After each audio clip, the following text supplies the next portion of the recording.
Hey, Tyrion. Oop.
Yeah, that's kind of what I was thinking of doing for, like that kind of thing.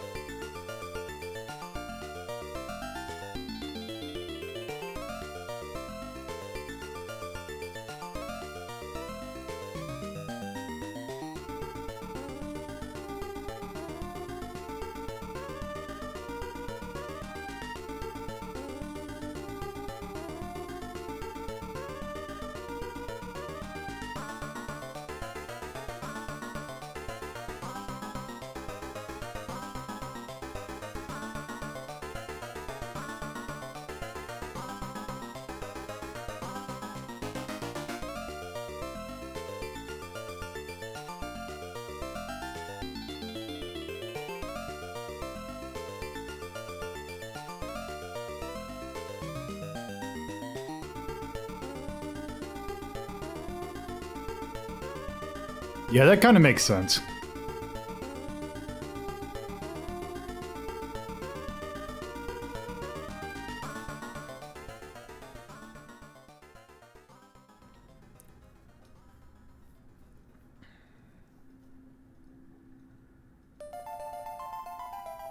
Okay, I do have more on this Pleasant Space Manbow.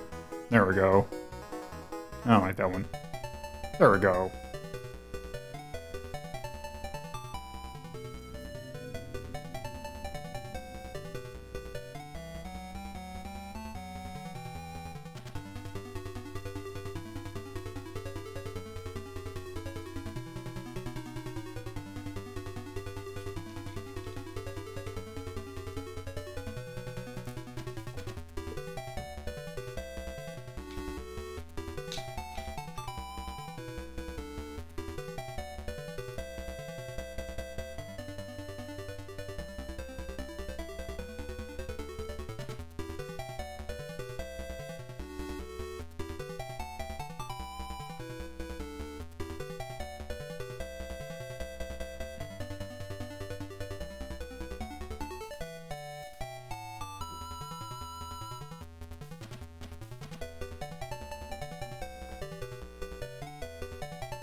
At least in the early 80s, yeah. But then again, the Commodore kind of took that concept and kind of ate its lunch.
Oh, thank you for the follow.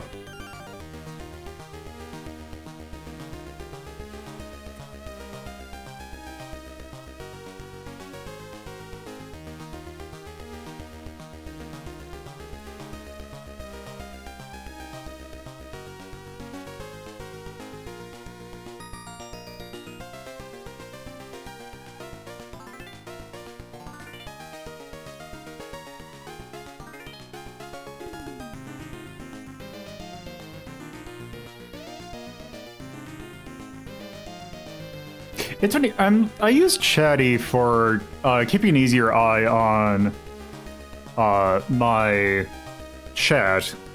And the thing is that it always gives, there's a lot of, rather than using like icons that like the actual Twitch chat uses, it has a bunch of symbols next to people's names, so I get really confused sometimes when I just see a bunch of symbols. I have no idea what they are.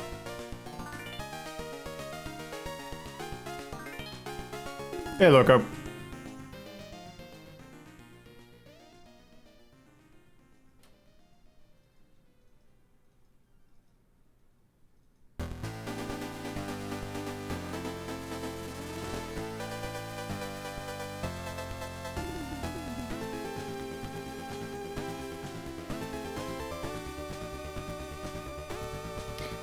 It's going all right.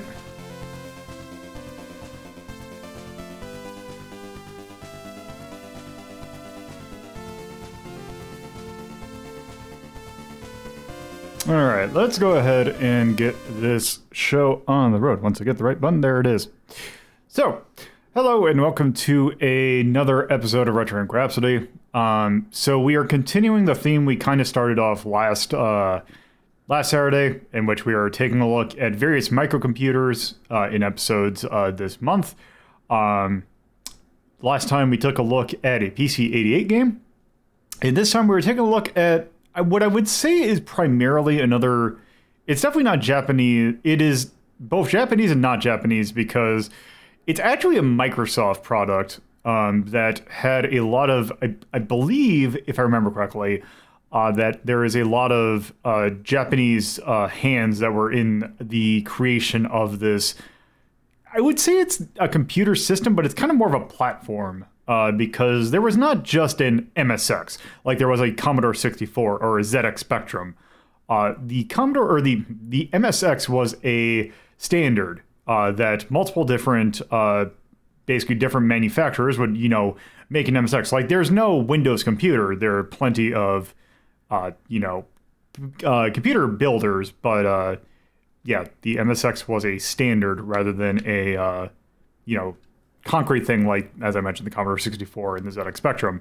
That being said, it was Microsoft that mostly developed it, but it got a huge foothold in Japan. Although it did also see popularity in Europe.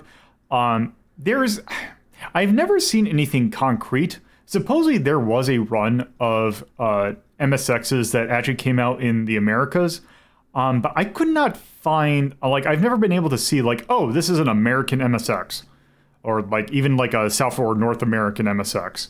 It's all been Europe. You actually saw a lot of use of it in countries like Iran, I think Russia also used the MSX a lot. But where it got very, very popular was in Japan. And in regards to games, like a lot of people made MSX games. HAL got its start there. Trying to think of just a bunch of random things, but yeah, a lot of developers kind of got their start there. And one that didn't get their start there, but really kind of built up their repertoire with making not arcade games, was Konami. You know, back when they were actually making games. Konami was a huge supporter of the MSX standard, making a huge amount of unique games that really were only on the MSX. You saw things, we've covered a lot of them. For example, the Vampire Killer, which was a port of the first Castlevania, was only on MSX and never really got a port to anything else. You had stuff like the unique Gradius games, Gradius 2 and Nemesis 3 Eve of Destruction to be specific. You had Metal Gear, for example, was started as an MSX game and later got ported to the NES. And yeah, so Konami was a huge supporter of the platform. Also stuff we've seen like King's Valley was one that really was mostly an MSX game.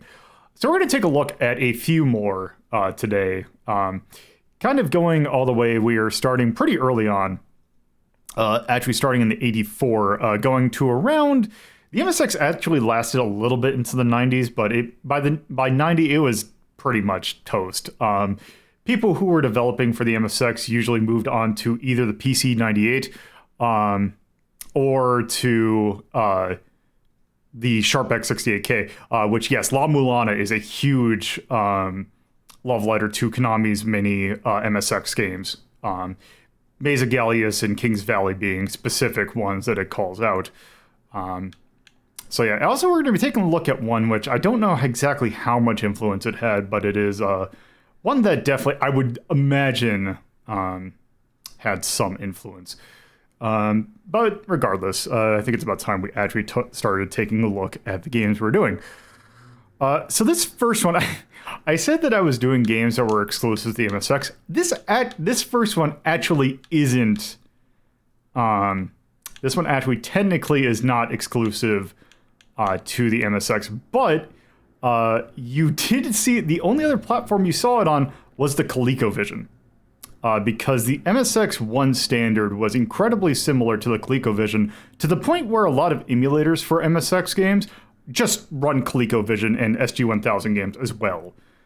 So you can technically see this game on the ColecoVision, but the MSX is where it started. And let me go ahead and see if it's decided to load. Which it did. There's something about that old Konami logo that I really like. It's not the red and yellow like logo that was popular in like the 80s and 90s, but it's still like it's that old school charm that I like to it. Also, hello, Ice Claw. So this game's Athletic Land, which is it is basically Konami saw Pitfall and decided to make a game, like make its own Pitfall. So I guess with that, let's just go ahead and start. Also, I'm going to warn you for these first couple of games, the music in them is very catchy.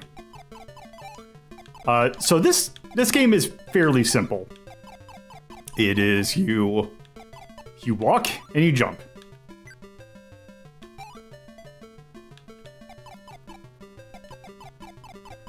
And then you go out. So yeah, remember that the MSX did not start or did not have good scrolling, so a lot of these are going to be flip screen games. I can't hear the game at all. Yeah, let me. Oh.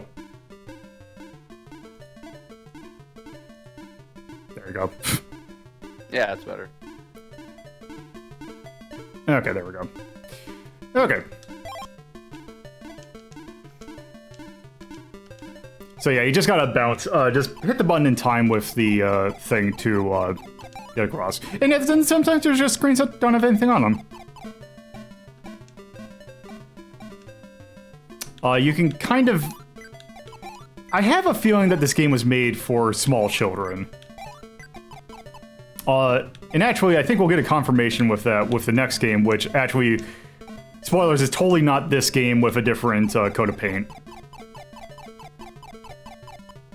Man, that first screen was very Pitfall, but the rest of this doesn't feel like it at all. It's the same, like, it's very similar, but it's not, like, 100%.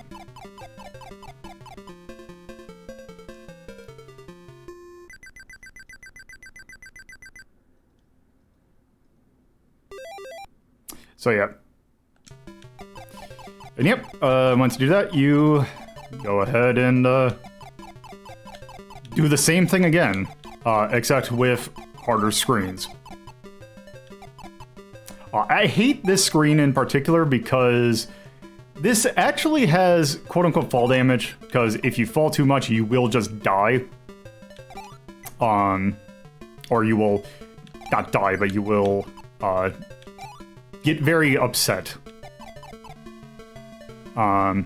But you have to be at a very particular way, and you have to jump off, because if you just try to walk off, you'll die, and if you walk off from too high, you'll just die instead. Or you'll die a different way. Damn it.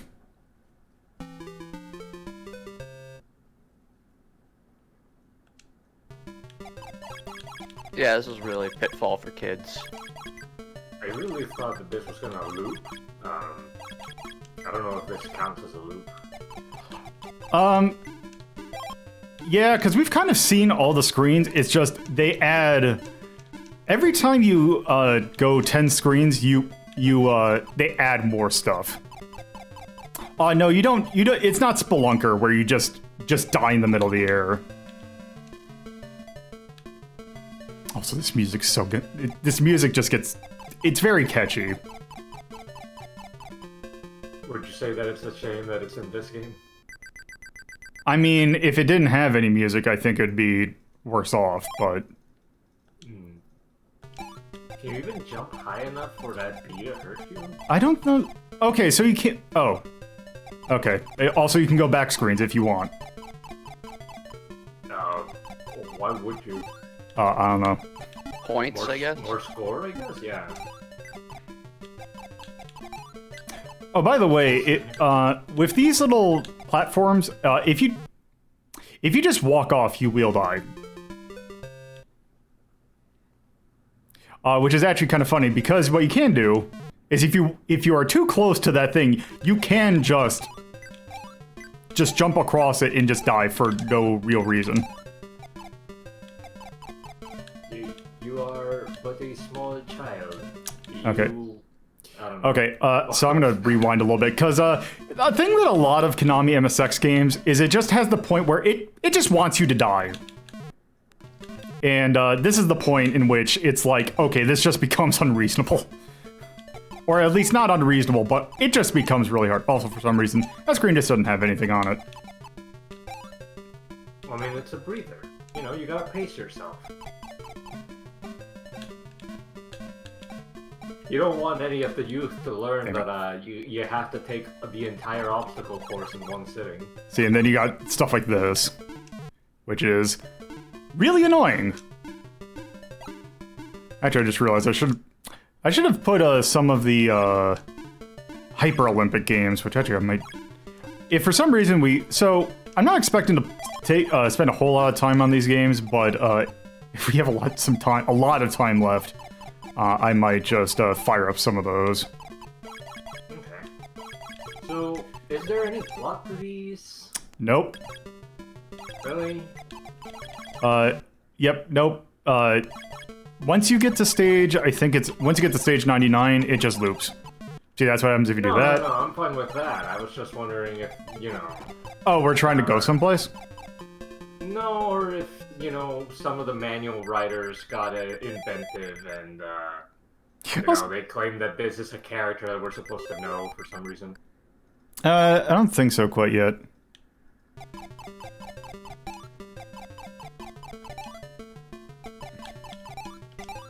Can't believe this is the debut game of Harry Mason. Nobody knew. See, it's starting about this point where it just becomes like you have way too many plates trying to spin at once, which also might be kind of luck-based. Oh, you think there's an element of RNG in this? Yes.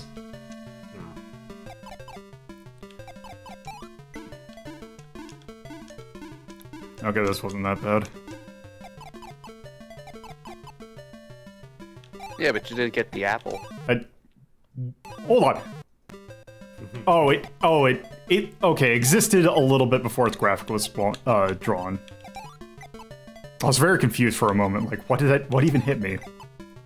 Wow, the image for the manual is fantastic. Oh, I'm surprised it didn't die there. Hold on, I gotta take a screenshot of this and send it to...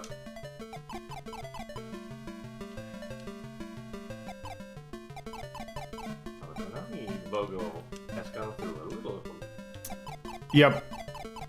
Okay. Let's see, where are you? My dealer. Okay, so I'm gonna speed this up a little bit. So there's something I want to show off. Max, you can at least look at this. Tell me that's not ridiculous. Oh, I still have one more life. Okay, that's pretty good. So yeah, there is that. The little boy is the hero of the game. Ah, no hidden dumb names in the manual. No. So one thing to quick show off that you can do if you want to, just to spice things up a little bit, is you can go to left immediately. And now all the stages are now in basically are in reverse. Damn it. I can't believe that this is a game that pioneered mirror courses.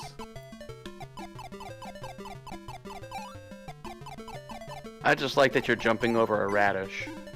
Yep.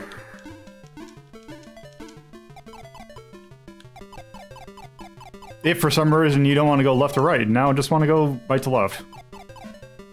Oh, except that can be a slight problem if the things still spawn from the right.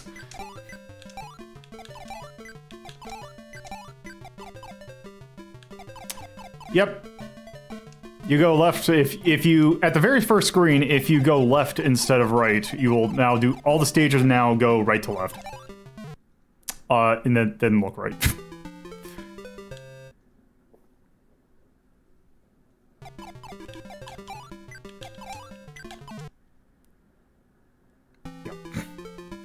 That is really bad.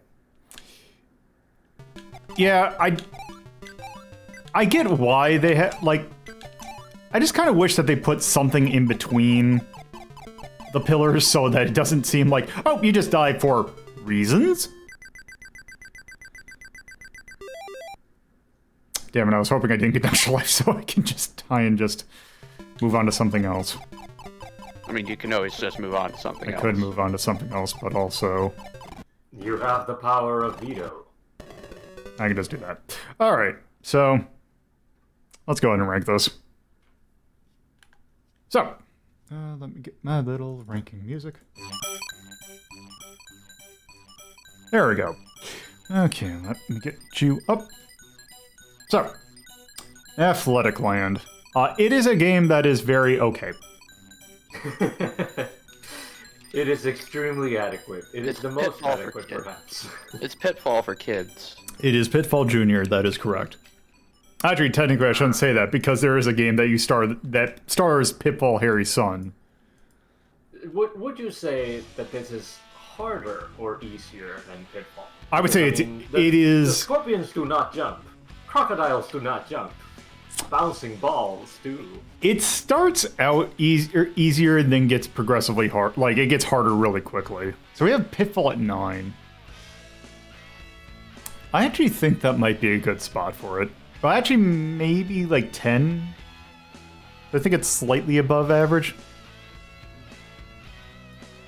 I mean, it lets you go right to left, so... Yeah, it's practically 2 games in one. SparkPad, if you really want to see those two again, Yep. and you don't want to just watch the episodes again, just invalidate them with your Twitch bucks Yep. or the other thing. Oh, I think they are new to the channel, so I think that they probably do not have that yet. But yes, we took a look at those a long time ago, so yeah. Takshi's Challenge certainly was a game that existed. Yeah, it was.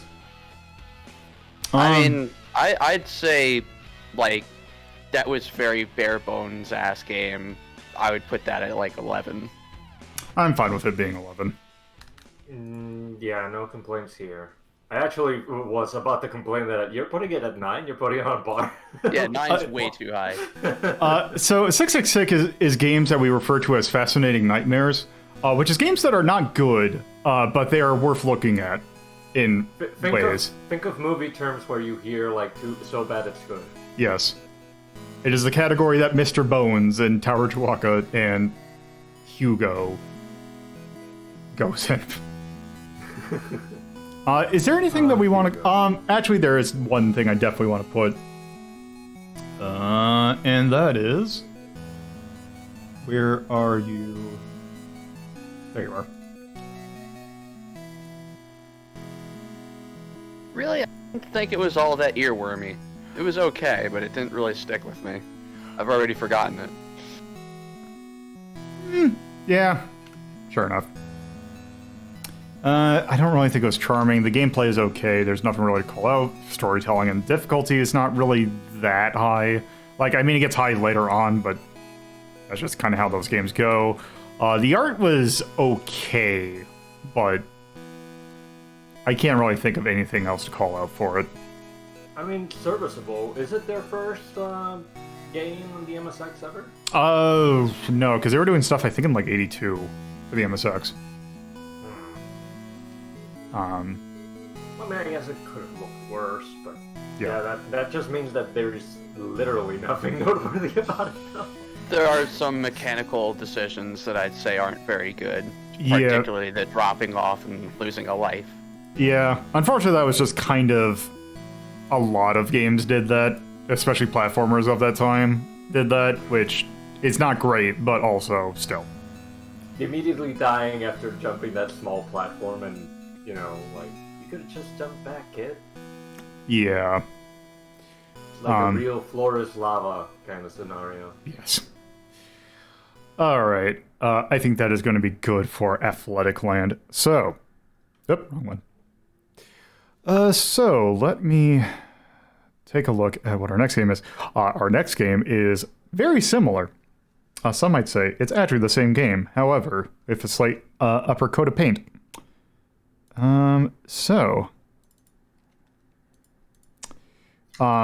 You know, like, if you think about 80s toys, what do you think is, like, one of the more iconic 80s toys?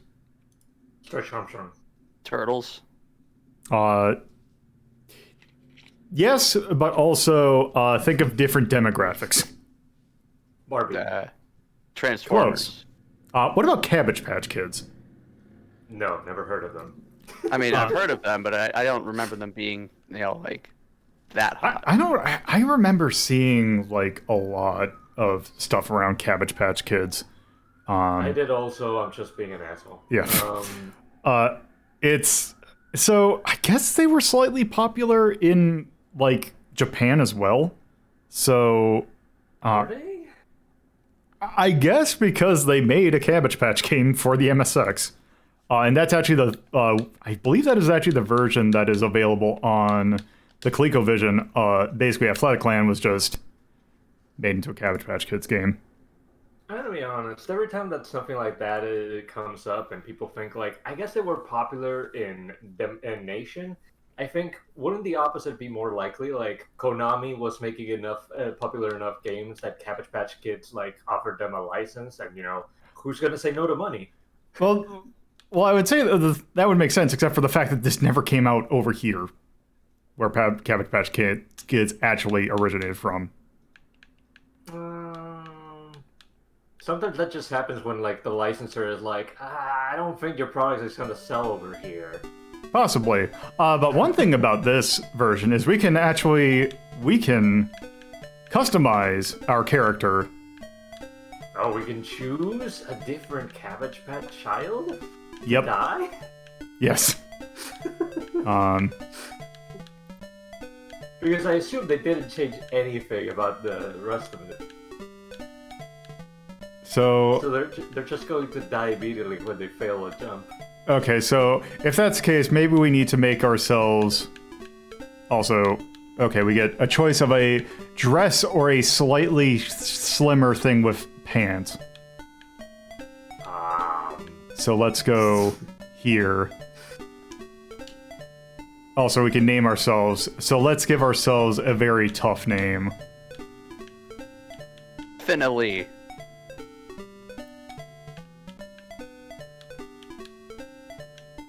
Final countdown. Final P. We are the final Pam. I have no opinion because I have no idea what this is going to be used for. A leaderboard, I assume, but I mean... Oh, it's the same fucking game. Yep. Yeah, I know. Also with slightly worse graphics because that green is damn near impossible to see. Yeah, it's literally just the same game. Yeah, but we jump over a log? It's a rock.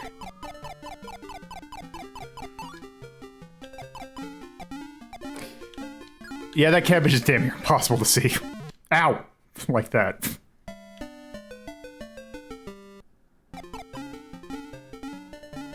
I think it's supposed to be a cabbage.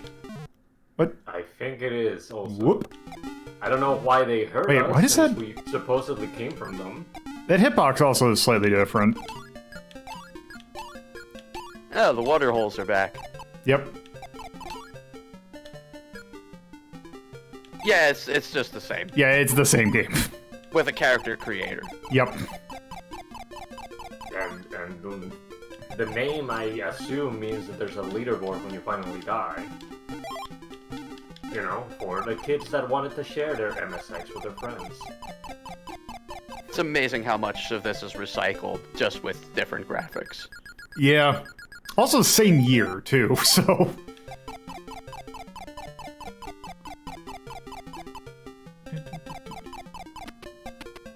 Also, the bees are now birds.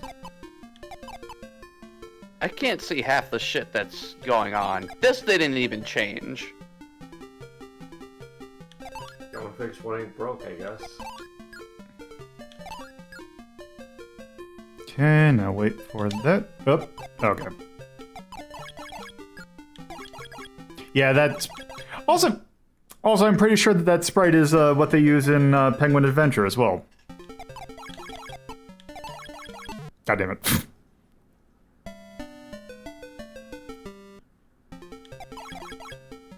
This is actually kind of bad. Yeah, this is actually I kind feel of... like this one was made a lot harder by making the fish the same color as the ground. Yeah, this has Everything's a... the same color. This has a lot of questionable decisions. In the previous one, the fish were pink for whatever reason, which, you know, actually stood out on the yellow ground. That's what I'm saying. It's like this one, they chose color combinations that don't work at all. I guess Okay, technically it's a speaking, spider. it does make it harder, and it also looks a tiny bit more natural, because you're not supposed to be able to see underwater, right? Probably? I don't know. One thing I will say, Spiders instead of birds. I do like that reflection in the background. That's just a really weird tiny detail that's like, oh, that's actually kind of nice. Doesn't make any of the other things look better, but that one thing did look kind of neat. Also, man, this is just making me want to play Circus Charlie. But that is an arcade game. This is making me not want to play video games at all. This is the anti-video game. Are those spiders even supposed to be a threat? They will eventually. They were falling in between the spots, and the birds, on the other hand, were falling right on top of your head. Oops. Yeah, we can rank this. I just want to see. I just want to see if. Oh, I'll just do default Oh, anally. Go left. Yeah, I want to see if that thing is at least still in here. Ah, yes. Okay, yeah, so... It's practically the same game. Because I believe that these screens were randomized in Athletic Land, so... It's the same game. I do also want to see if...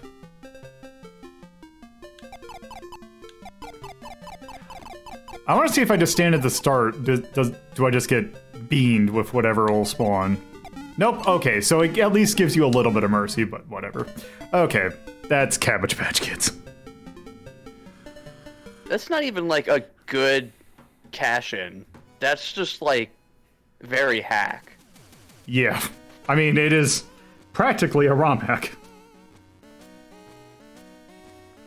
One that actually kind of makes it worse.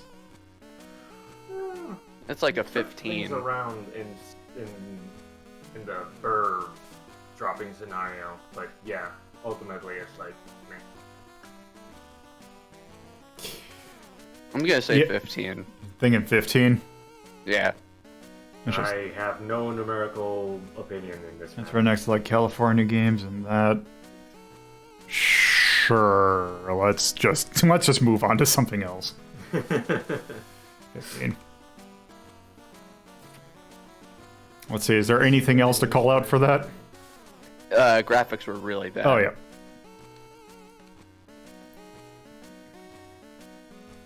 Mostly it's a forgettable affair. Yeah.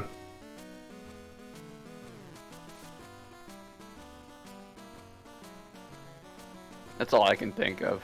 Yeah. It was a worse product. I won't deny you that. Yep.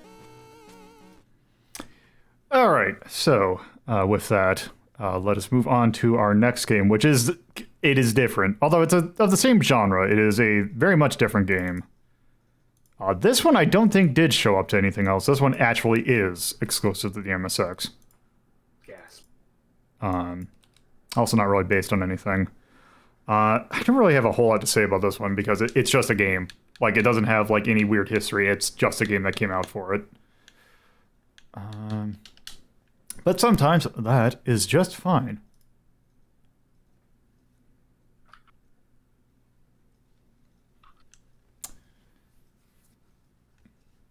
And this also came out in 1984. This is Magical Tree.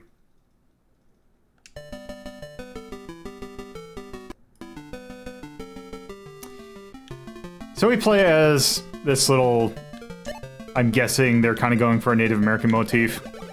Who is trying to climb a giant-ass tree.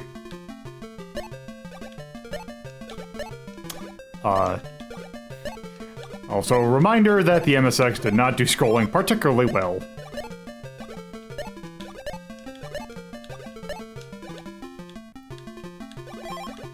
Oh, you can. Okay, that's how you do that. Okay.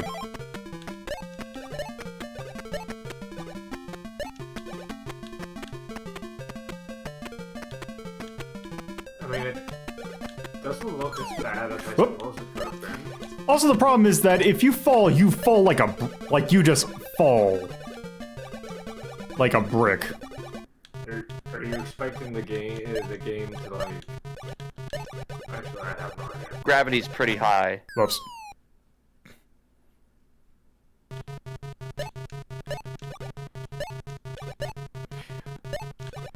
Yeah, it is kind of Donkey Kong Jr.-ish, but it's not that refined.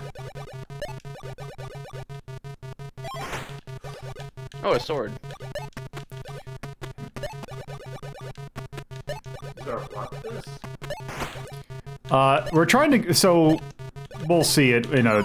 God damn it. We'll see in a sec. If I beat the stage. Whoever they got to be like the artist for the box is just fantastic. Damn it. You know what? Kudos. Let's just see a little bit more. God damn it. Kudos to the person that made this ridiculous thing.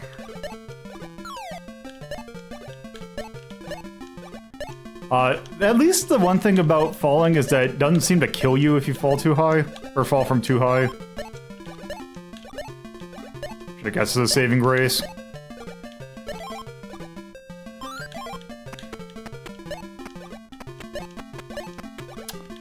Well, thank you. Yep.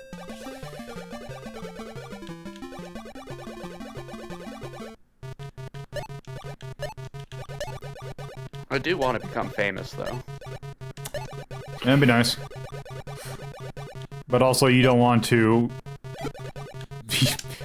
you don't want what they're selling.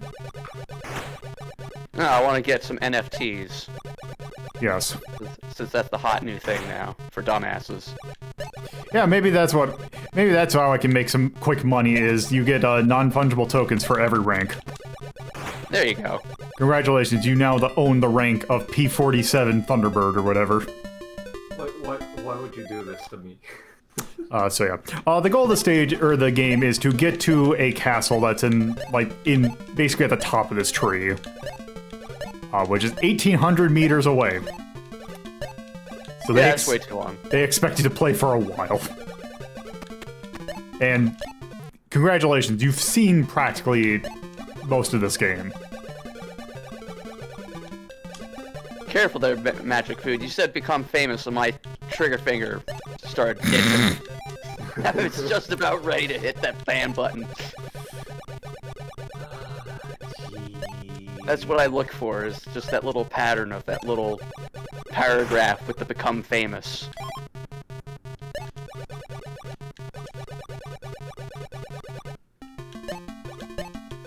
So yeah, we've seen everything this game has to offer. Yep. Except at the very end where you see the castle and your family, and then that's about it. Yeah, we're not seeing that. Yeah. I think you can beat this game in about 15 minutes, but still, that is a long time. Yeah, I'm like already bored with what it's offering. Yeah, it does not offer that much. I guess you don't climb faster than the beehive. I Yep. guess it's a beehive. What? So, I keep forgetting that there are actually remakes of some of these MXS games, including Magical Tree. Do you think that would affect anything at all about this? Probably not. There we go. We made it 306 meters. We did it. We're the tree climbing champion. Yeah. Okay. That game is incredibly okay. I would say it's somewhere in between Athletic Land and Cabbage Patch Kids. I think it had a lot more going for it than Athletic Land. Yeah, but it also controls really weirdly. Hmm. Yeah, but you don't have fall damage. That is true. I could I'd see... say 11's fine. Yeah, I'm thinking 11 as well.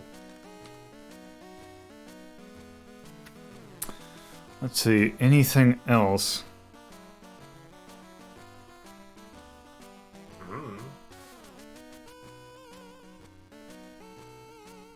Is this the first infinite climbing game? I don't know. I don't think it's infinite climbing though. You have an ending. Yeah, and it just loops Oh, is once there? you... Yeah, there is a... Once you get to the castle, it just loops back at the start of the game.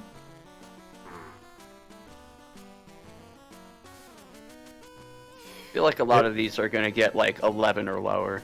Yeah. Well, except for the fact that now we are, now that we're done with that, we are now past 1984, so we are going to start getting a little bit more interesting stuff.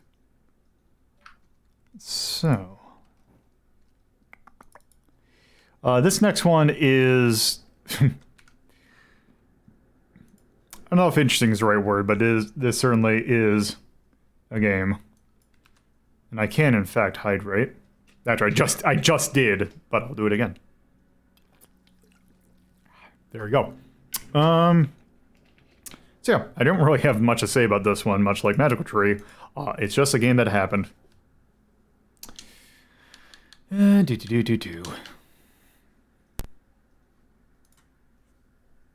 So...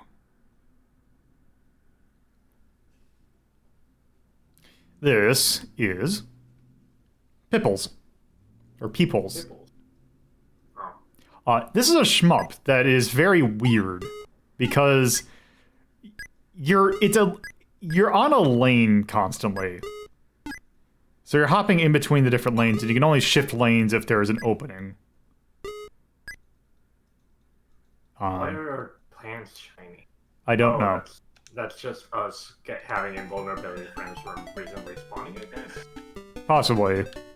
But there.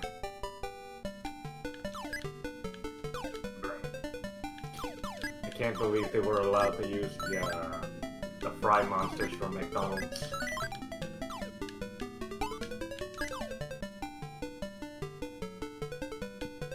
Can we only jump when there's a gap in the Yes. path? I see. Oop. Oh, you just spawn where you were. Oh, that's nice of them. I have no idea what any of this is supposed to be. Yeah. I mean, obviously, we're in the tulip garden, collecting fruit. And Whoop. Okay, that didn't... That kind of came out of nowhere. We're shooting hearts for some reason. Yep.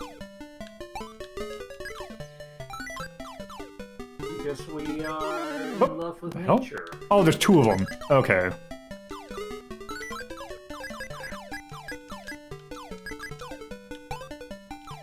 Is it really a shmup, though? I mean, it is, by all sense, it is a shoot 'em up. Oop. Oh, whoops, I thought I could do that. At least the game Oh, is no, nice you can't. enough to let you know when you've reached the halfway and fourth waypoint. Oh, you just collect them. Yeah, I thought it was going to act on mappy physics that if you're in the air, if you and something, the other enemy is in the air, that you wouldn't collide. But mappy, this ain't.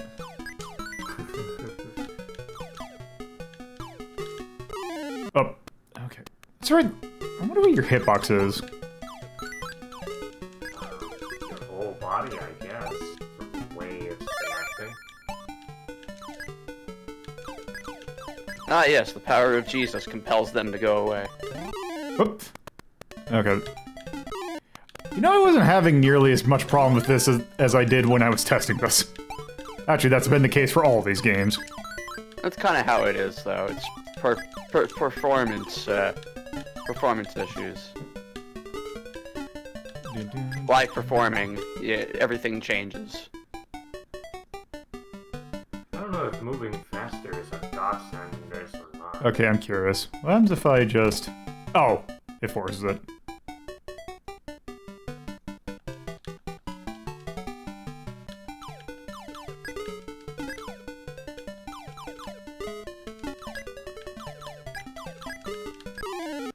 I mean, it's doing a lot for a simple cartridge.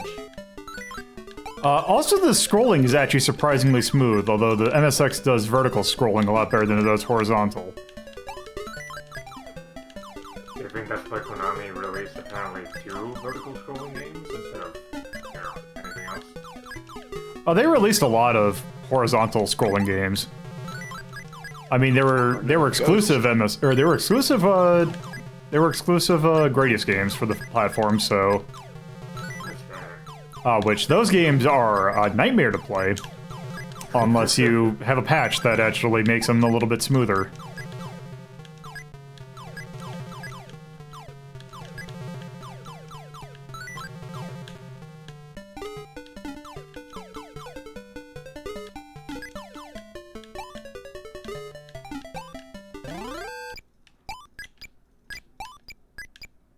Yep.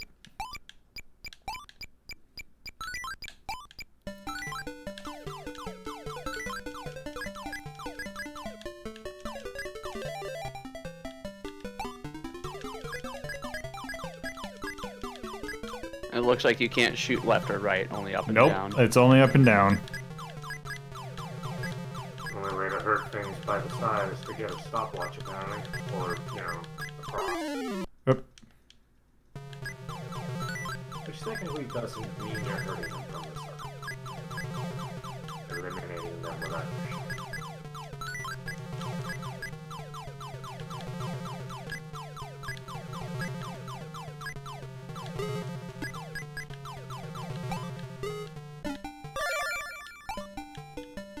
I do like the gentle invulnerability indicator. not making the entire sprite blink even though they could. Yep. Surprised I did not get an extra life at 100,000. It's probably gonna be the Konami number.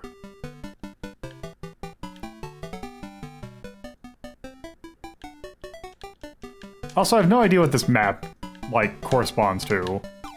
I believe that it started out with a tulip right in front of the house, Oop. and since you chose the right path, it sent you into the blue tree area. Okay, never mind. Yeah, no, because now his icon is to the left instead of the right.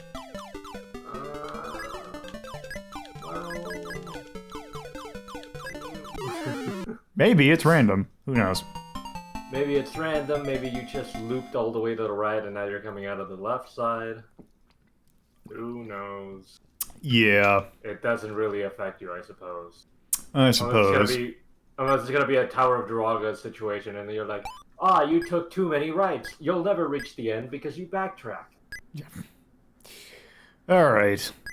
I think that's good for Pippols.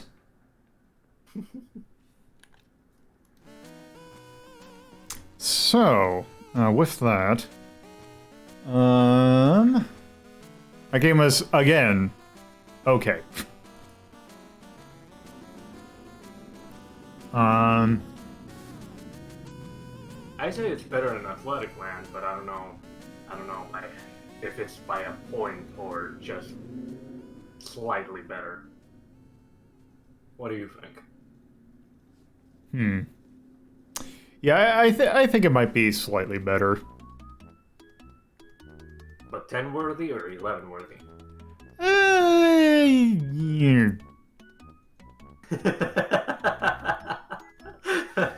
Let's just go 10, just so it's not all 11.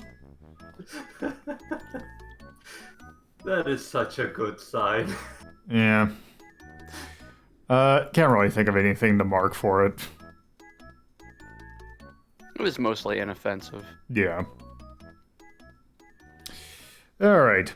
So, with that, next thing we're going to take a look at is a game that is a exclusive sequel to a game that definitely did not start out on this platform. I also just realized we are burning through these games like no one's business. Yeah, there's not much to them, to be honest. Yeah. They're MSX games. At least these later games are going to have a little bit more meat to them because we're now into 1986. Which I just forgot to update the year on the screen overlay for that. Whoops. It looks like they fired their artist for Pippols because this is a completely different artist, I think. Also, the thing with Pippols that's weird is that there is apparently a version that uses an enhanced sound chip. I could not get that version to work, though. But nonetheless. This next game that we're doing is, yes, a sequel to a game that we took a look at. Oh, I can't remember how long ago, but it is a game we have taken a look at. And this is Yie Ar Kung-Fu II, the Emperor Yie Ar. Wait, did that say the Emperor? That's not... Is that it? Is that how you spell Emperor? Yeah. Okay. As soon as I see it, I'll tell you. It just looks like it has too few letters. So yeah, this is a sequel to Yie Ar Kung-Fu, which was one of the first games that had basically... It's the proto-fighting game. And it has the weird things going on that Yie Ar Kung-Fu did. But yes. Let's go and start. I kind of like the look of the attract battle. Okay, also I gotta get used to the controls in this game because they're a little weird. Because if I just stand still, I'll do that. It's one of those games where if you hold a button and then a direction, you will then do a different... okay, what is it? Hold on, I gotta figure out what the controls are. There we go. So depending upon what button and then what direction, you will do different moves.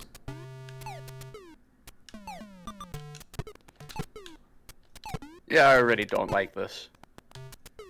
This looks like it really does not control well.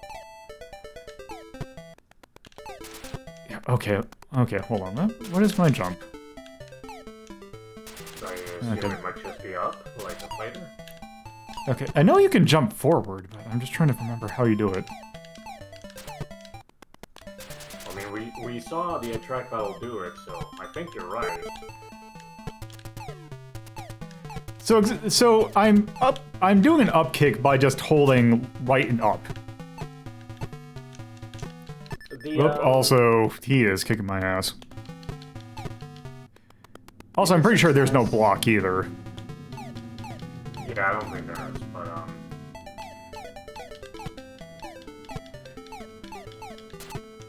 the MSX had an actual keyboard aside from, you know, the Yes, it did. right? God damn it. Maybe this game was meant to be played with a numpad? I don't...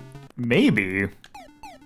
I mean, it would explain if you don't have... Oh, wait, how did you manage to jump diagonally finally? I think it's... I was able to jump in it's very weird. Okay. Huh. This is really bad. Yeah, this does not control great.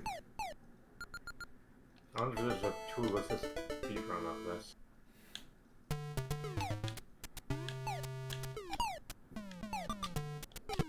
Because I kind of do want to see all the other enemies.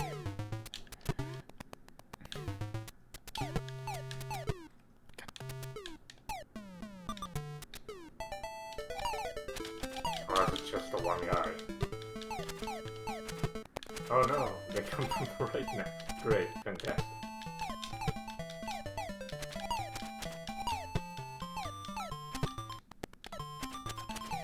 Yeah, this does not control good. Like, I honestly think that Karate Champ for the NES controlled better than this. Also, God. See, the problem is also that they can get, like... They can chain attacks real easily, because they just... The moment that you get hit, like, they have, like... Or, like, get out of stun, like, they can just hit you. Yeah. Also, that you still get the really weird hitboxes, and they know, like, how to get around it.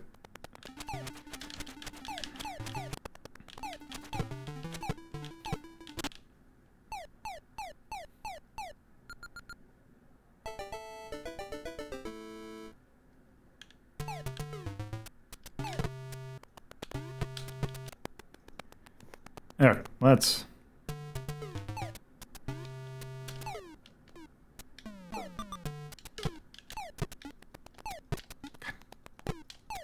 I wonder if there's an English manual for this.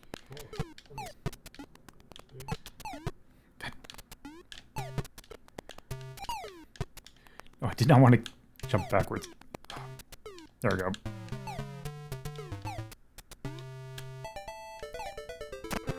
Whoop.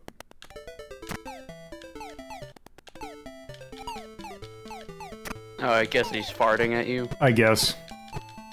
Okay, Jesus.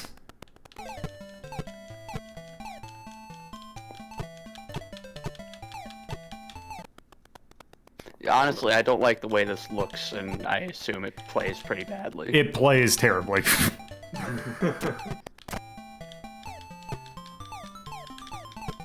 on a second. First I gotta do the usual. Then I'll check the actual inside of the manual.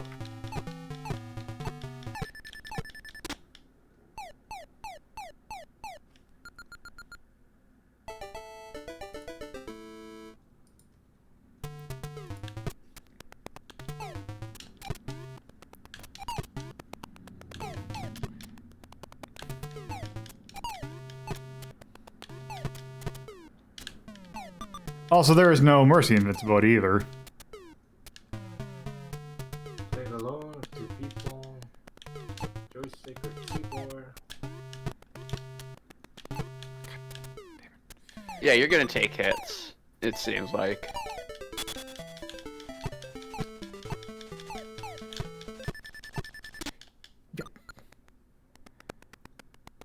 Just look how fast he melted my health bar.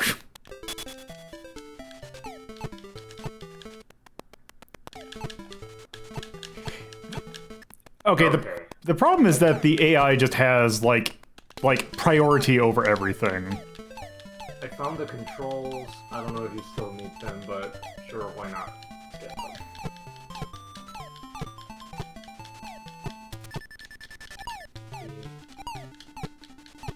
You know, I think I'm good. Oh, well, alright, whatever. I think we've seen enough. Oof. At least it starts you out at the boss again. That's like a 16. Yeah, that's Apparently you could have gotten a power-up if you managed to knock out 3 of the game itself. The manual itself calls them midgets. I hate this. yeah, that's not great. Yeah, if you fought off 3 of the small enemies, you would have gotten a power-up, and maybe you could have dragged into the actual battle. Yeah, it just does not feel good at all. Yeah, no, it didn't look good. And from what I'm seeing here, you already had the entire repertoire. It's just the AI is, you know, cheating, etc. Alright. Yeah, this game is not good. Let's go. Yeah, I think. Let's take a look at 17. C3 as a world runner, and that's Saga. Yeah, let's do 17. No complaints here. Let us thumbs down that gameplay, because that does not control good. Also, the art wasn't that great either. I guess it was a step up from the first game, but... I think the first game looks better. Really? It felt like the sprites had more detail, but at the same time, like... I don't know.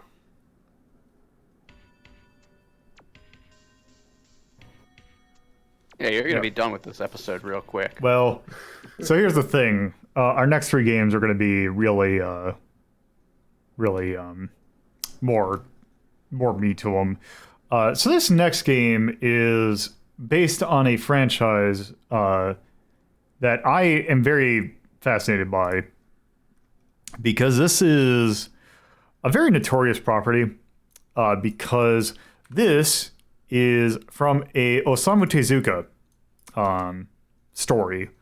And this is one of his more famous ones because it's the one he was working on when he died. It was probably one of his most ambitious kind of projects. This is Tori, which translates roughly into Firebird, which is basically talking about a phoenix. The gist of Phoenix is that it is a game, or it is originally a manga that took place over basically the entire span of time. So starting out with like prehistoric times, going into like feudal Japan, into space. It is, it's Phoenix. This is one that takes place during the feudal Japan kind of area. I can't remember who exactly the protagonist's name is. I'm not super familiar with Phoenix, but I do know that... I'm familiar with it, but I couldn't tell you because it had multiple protagonists. Yeah, I just can't remember which protagonist this is. I'm looking at the artwork and I can tell who it is, but I don't remember their name. Like, it wasn't the story that I identified the most with.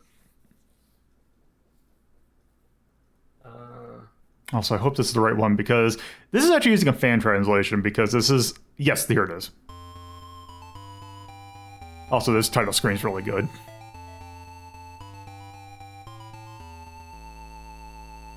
Let's see, is there an intro? Nope, it just shows the gameplay. So this is also a shooter.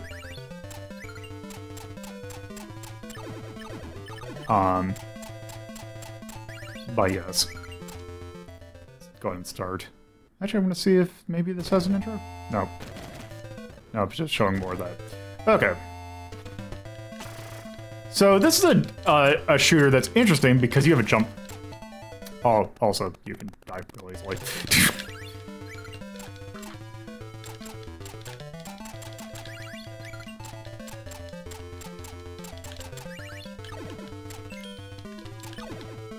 Then you will come across a Gao. That's what it is.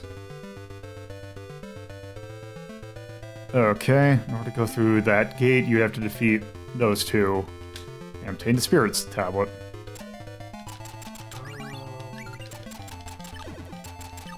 Well, I don't know if you need it because of the translation. Maybe it's good and it actually teaches you everything, but I'm gonna take a screenshot of the control manual. Like, you could probably feed them into if you need it. Because it's got a bunch of function keys and I don't know what to do. Yeah, so this is a weird thing of the way that I'm playing that's gonna just be a little weird. So if I do, well, that's great because I gotta do it like this. Because if I do it, hold on. Oop, did I actually break something? Where's? Oh, okay, I can't do it like that. So I've hit F1. That's your pause. Okay. F2 is you can pick up those little things to go into a shop to power you up. Let's see, F3 just gives you that information. And then F4, F5 gives you a map. Okay. It seems that F5 does two things, right? Kind of.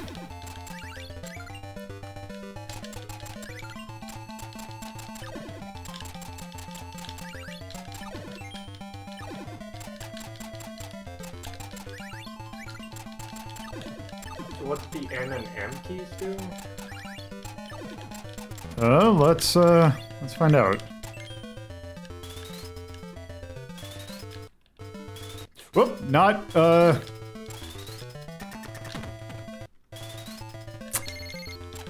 it's something I probably shouldn't have. Jeez. Hold on, give me one hot second. I need to read a text message.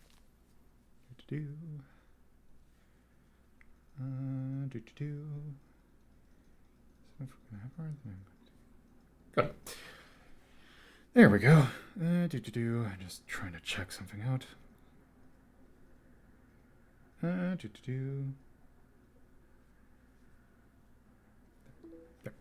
Okay. There. So, like, Konami, like, had real ambitious things with this. Like, I kind of like what they're trying to do, but also I think this is a little bit overboard for what this game type is. It's a little overboard for what the story usually is.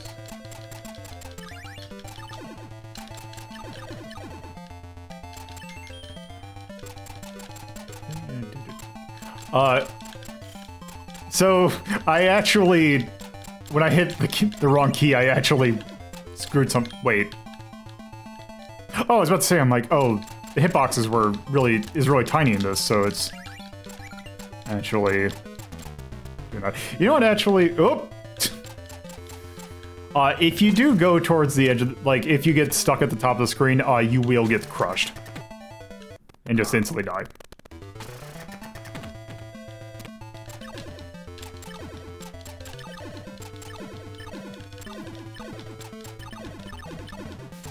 So yeah, every time I've tried to play this, I kind of get lost, because it's like, okay, what am I supposed to do? Does that seem like an adventure game on rails instead of a shooter?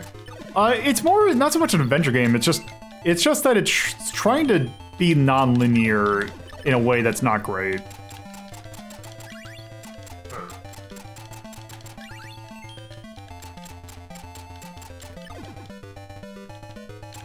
Oh. We are looping right now, right? Yes. So we need an ancient tablet in order to be able to turn left safely or something? Yeah, so the doors, if we pick up the tablet that matches the thing, we will go in that direction.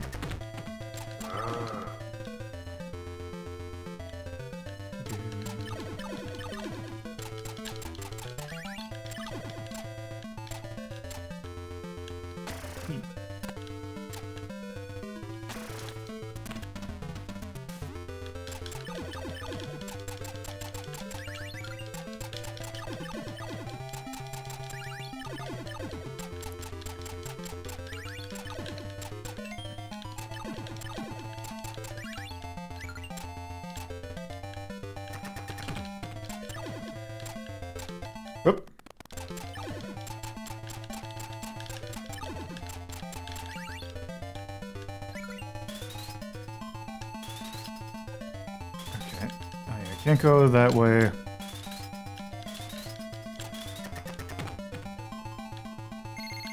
Okay, I think it's... Wait, can I just think I just picked this up, so I think this is newish.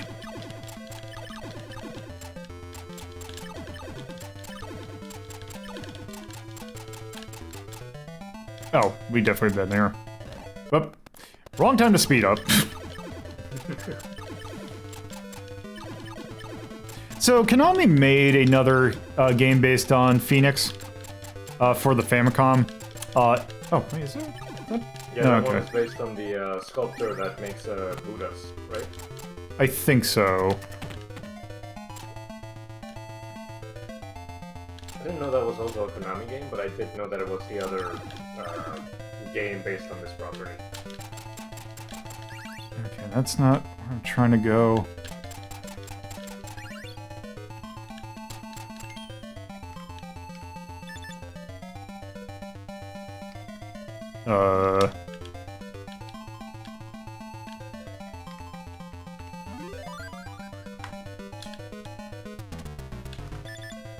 Let's see, how much do I...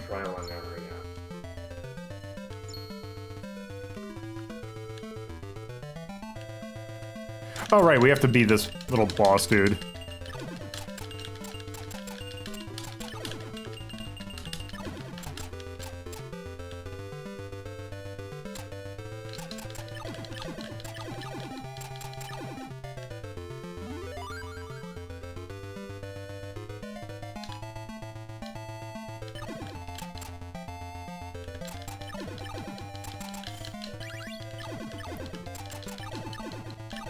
Oop.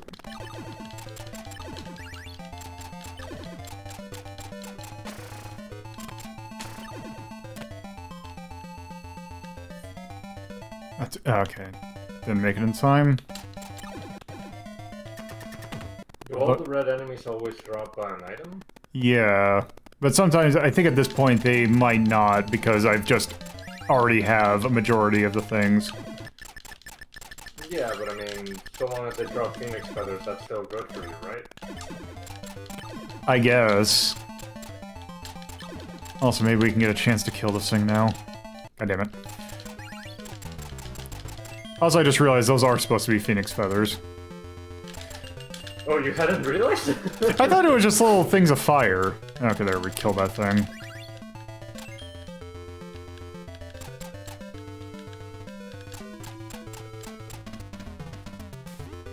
Just saying, we would probably be having a slightly easier time if we got any of the upgrades by now. Yeah, let's let me quick do this. Oh, not this one. Is that 2? Yeah, let's see what this is. Oh, it's fire. It's a fireman's weapon.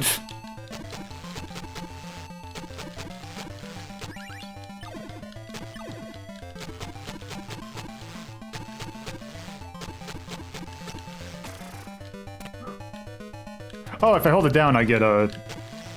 Oh, if I hit it once, then... Oh, it's... If I mash it, then I get this shield. Okay. Whoop. So I'm impervious. Deal damage, so...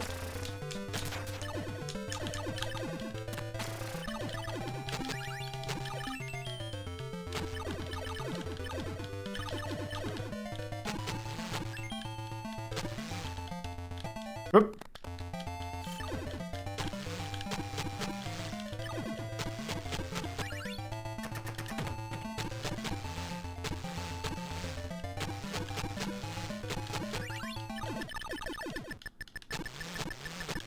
Whoop.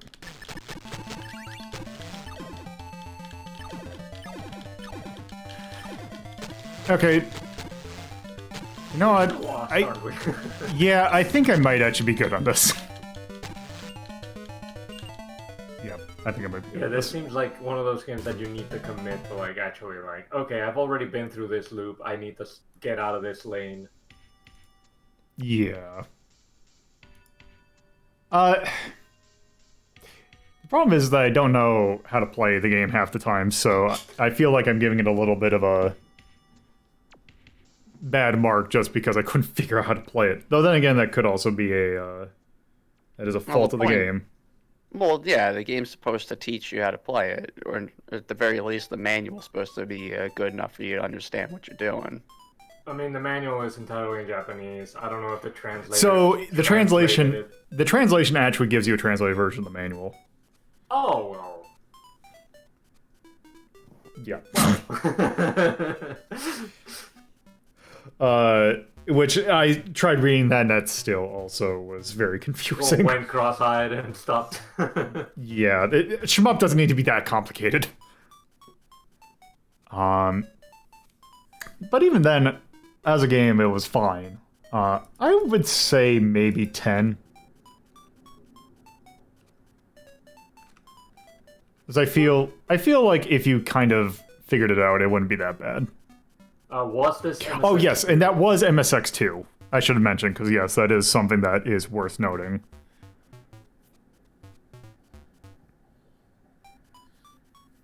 Yeah, the manual does have the 2 after the MSX. Yep. Let's see, is there anything that we want to call out? Do you have an icon for licensing? We got the little dollar signs here. Oh, that's all?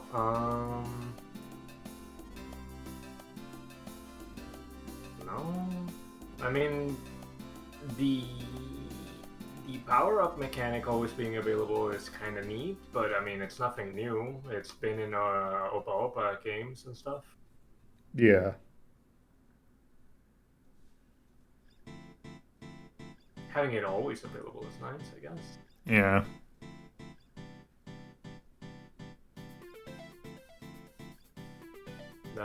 That's all I can think of.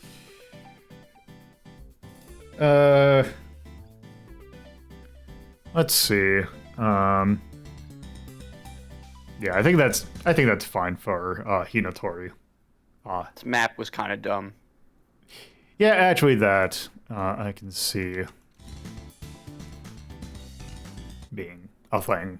I was like, oops, I forgot to do this real quick. Let me.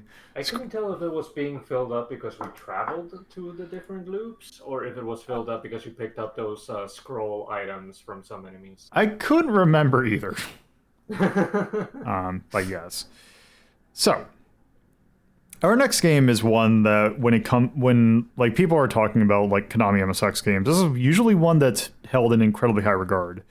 I don't have a whole lot of experience with it, but it is one that I have heard many a times. So they I've seen people like, oh, here are the top 10 KonaMSX games, and this game usually shows up on those lists. This also came out in 1987. This one's a little bit more straightforward, in a way, because at first glance it's a pretty simple game, but also it has a really weird mechanic behind it. Will it have the story actually in the game, or should I read this very short paragraph? It should have it in the game. Also, I need to close out RetroArch again. Base control. Oh, it also has the power-up screen. Okay. Different button to call it up and down. Yeah. So this is the Treasure of Usas.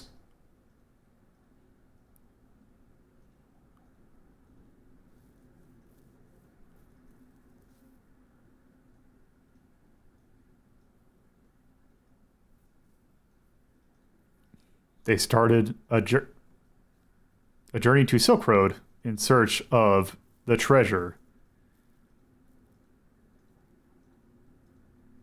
Yeah. Let's start.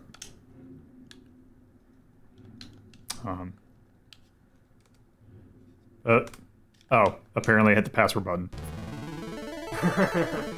Yeah,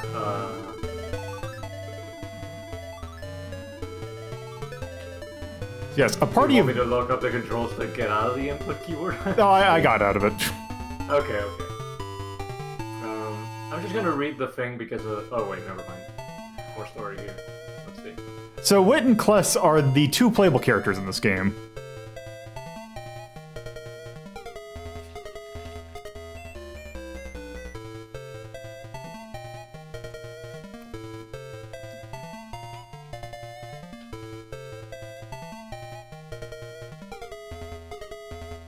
Yeah, you don't need this paragraph. Yeah, that's what I thought too. But oh no, their names are Wit and Kless. I'm full of Kless. I'm very Klessy, you say? I'm feeling very Klessy today. Fine. I'm gonna guess that's meant to be pieces. Yeah, that's the abbreviation of pieces. So this is the little intro thing that's like, do we want to go in the left or right door? Right door. All right. Only one person may enter. So one thing that also this doesn't mention, Wit has a gun, Kless does not have a gun. Which should be the thing that is underneath speed and jump is has gun. Because that makes the game a lot easier. I see. Let's just start as Wit.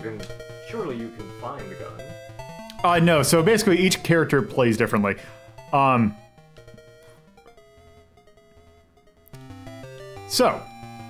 This is one of these. One of these? Yeah, it's a jump and shoot. Kind of. Yes, the famous jump and shoot genre. So one thing that's weird about I need to turn off this shader thing because it's actually making the game look worse. Is it? Well, it's cutting off part of the screen. Also, I just don't like the look of it. What I do want to do is this. Which one is it? Is it this one? Yeah, let me... Oh, not that. Wait. Is that it?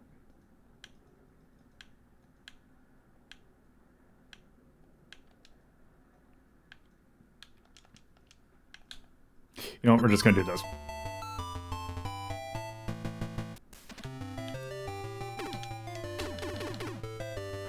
So one thing about the UI that's kind of interesting, and it's a weird mechanic in this game,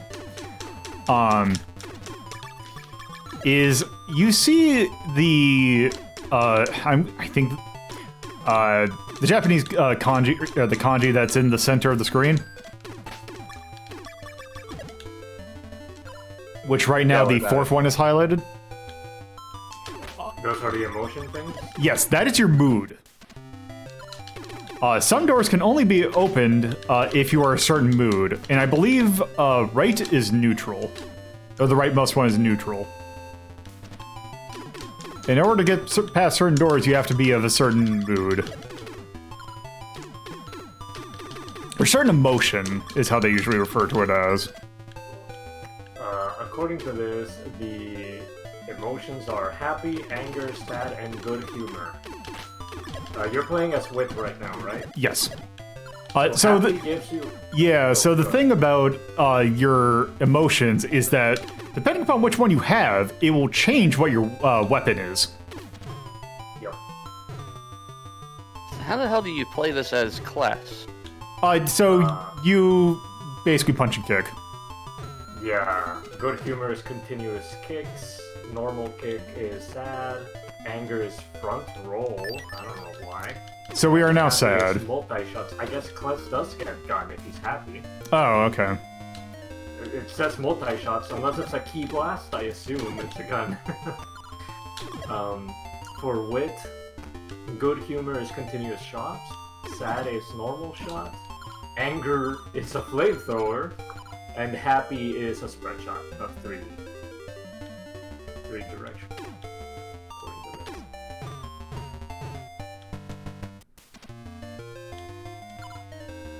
Whoops. So right now, what mood are you, sad? I'm sad.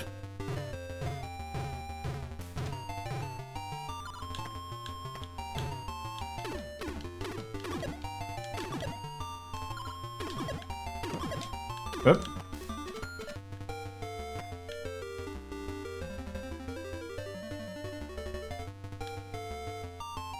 Oh, okay, I see you.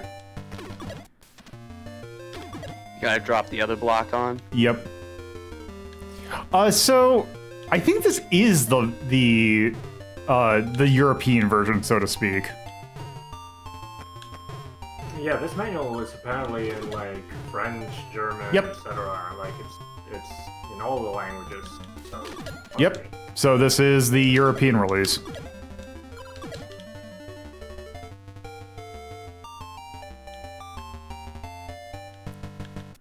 Also, does it...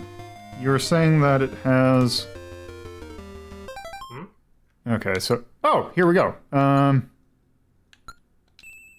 So I can increase my health there.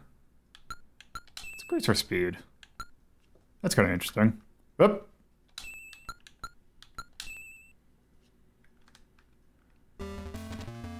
Let's see, did... Okay, so it's just F1. Go. Yep. Oh well.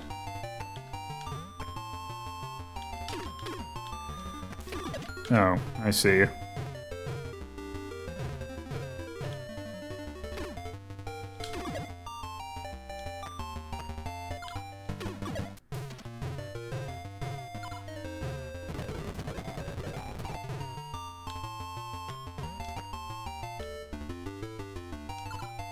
Sometimes speed up is your friend. Looks like there's another mood change. I think there was two of them actually. So we need to go and get what looks like, is it the anger gate? Right. 'Cause let's see, can I go through it?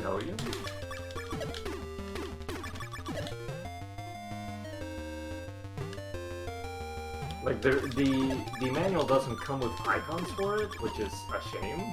You would think that it would have.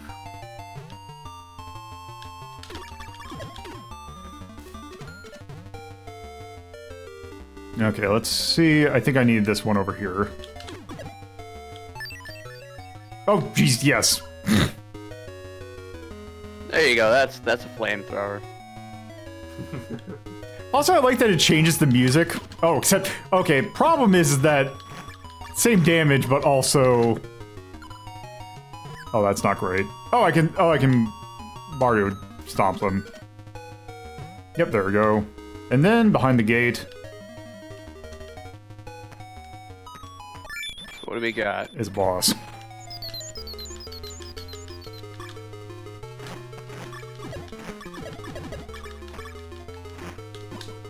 Oh, I guess the white one cannot be destroyed.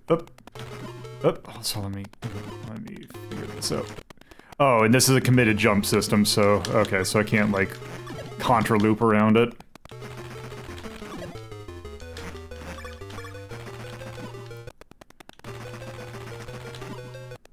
Jeez, also that is...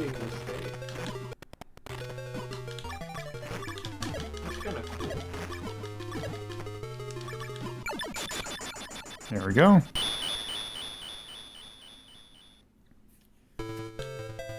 You've ascended to heaven. Oh, we got the piece, so... I can't pause here. Okay. Let's try class.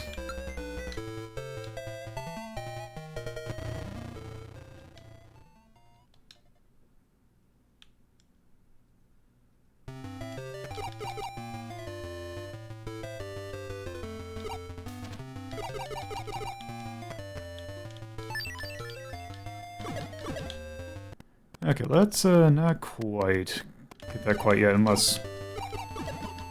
Oop. Unless I get knocked into it.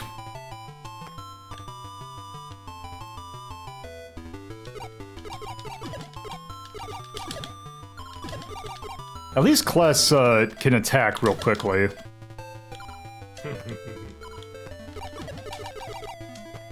At least when he's in good spirits. Oop. Yeah, what was the sad attack again? Normal kick. So Yeah, it was just slightly... They just downgrade whenever they get sad, I see. Yep.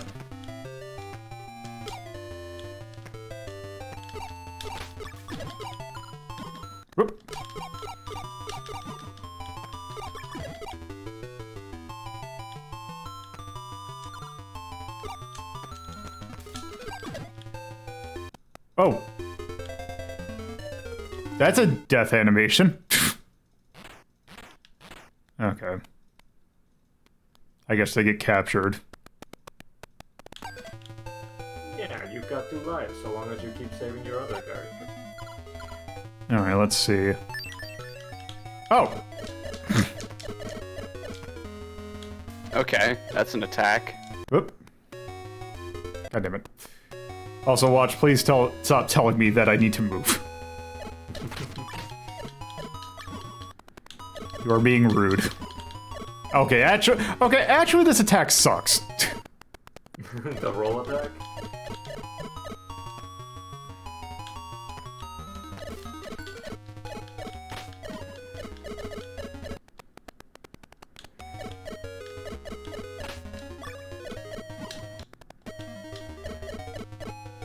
I'm not sure I understand the benefits of it.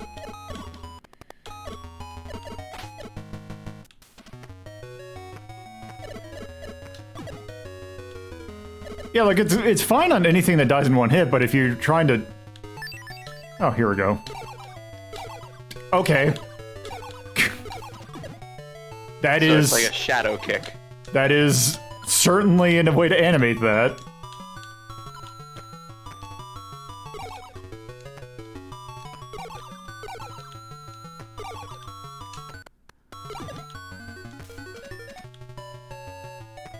Wait.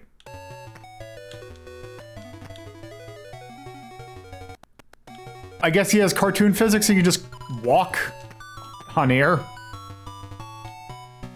I don't know what to say.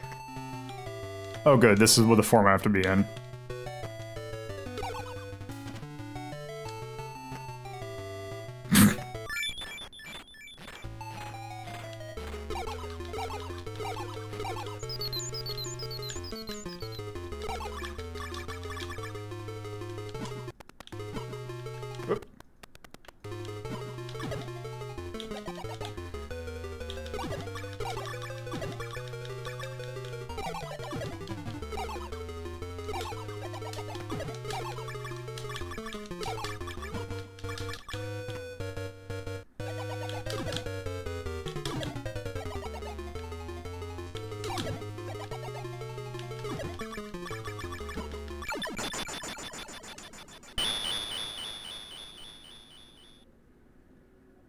What sort of pattern is this enemy moving in? I have no idea. Alright, let's try wood again. I hope we figure out how to heal soon. Oh, I know how to do it. You just... Okay. Yeah, you just go here. Actually, let me cancel that. It looks like when they change their moods, the dialogue they say when they make the other guy go away, like, changes. And I don't know how I feel about it. Oop. There.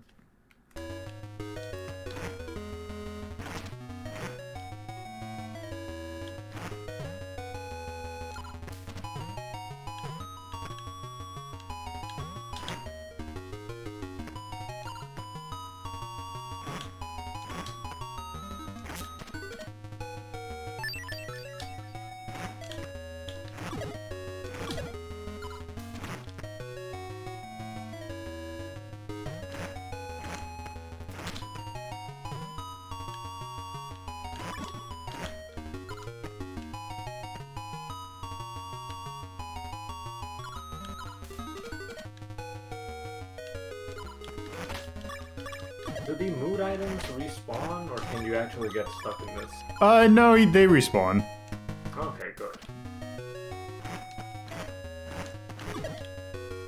Oh.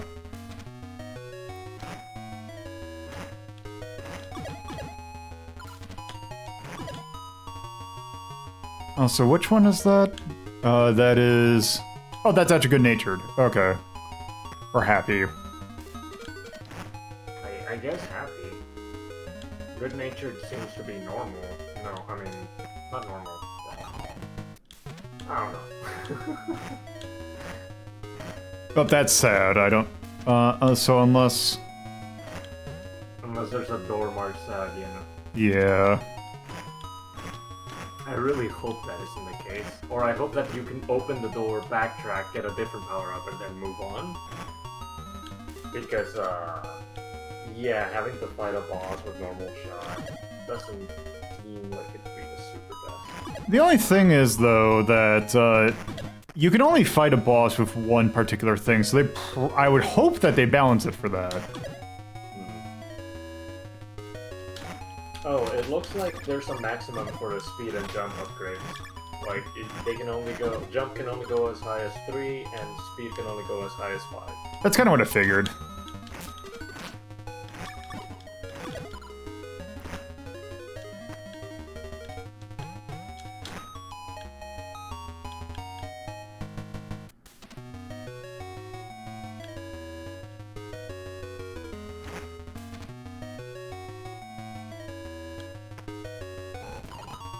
There we go.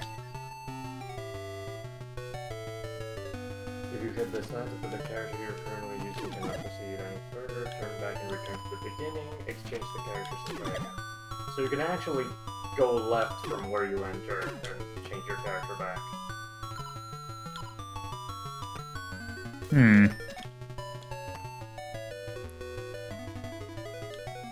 And yeah, it says right here, when Wit and Kless have their emotions as happy, they have the ultimate attack mode possible.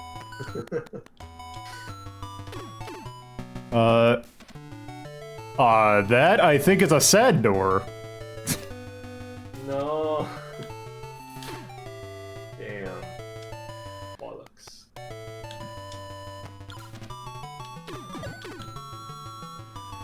It does look like a sad door. I don't know where you're gonna get sad emotions. There was a sad... Where was it? There was one around here, though. Very beginning.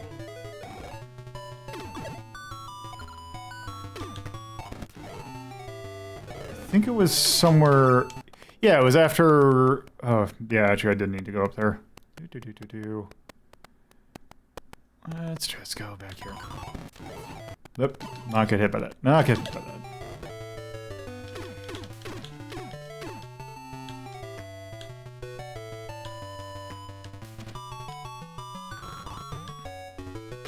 Yeah, it's right here.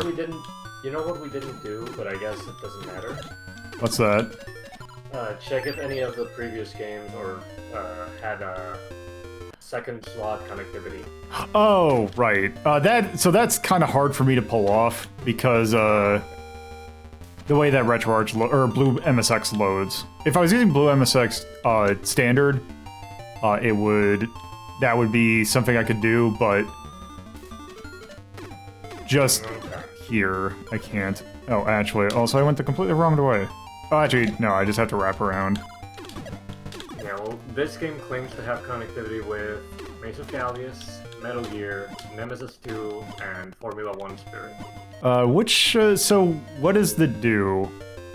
It doesn't say. Oh. It just says, you put it in slot 2 and get ready for a pleasant surprise. Unfortunately, I don't think I can do that with the simulator. Yeah, no, don't worry. I'm just reading the manual and was like, oh, okay, that's cute. You could probably, if you go to GameFAQs, it would probably tell you what it did. Sure, why not?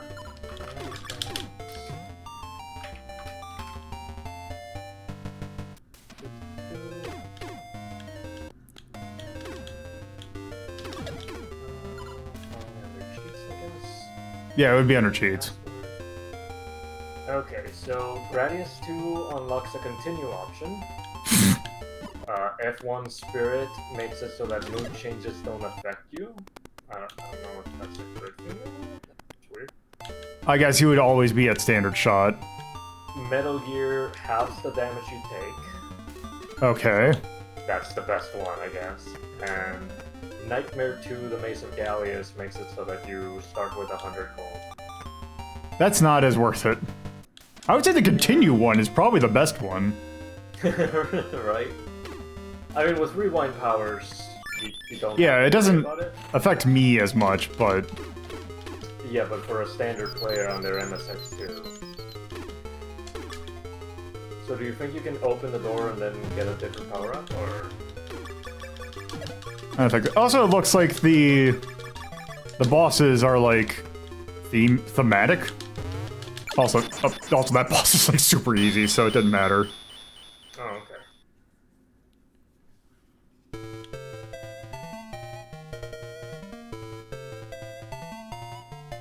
Let's see. Does this one say? Oh, we have to get.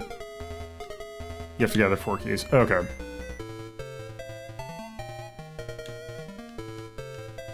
Let's just try wood again.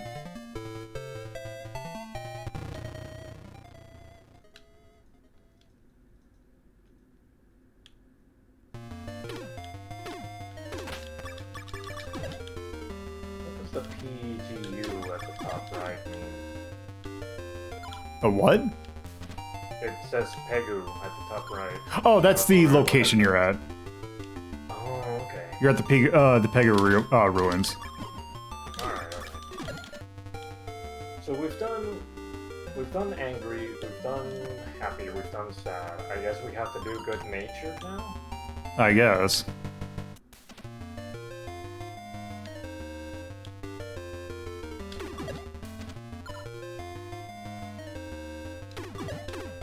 Do you actually take damage if that dog statue falls on you? Yes, I believe you do.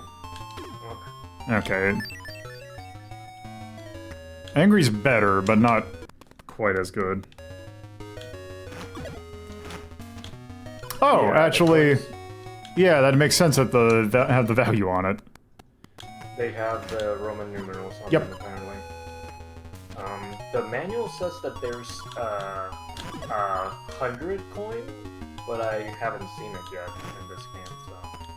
I would imagine that would be a very that would be a very rare coin.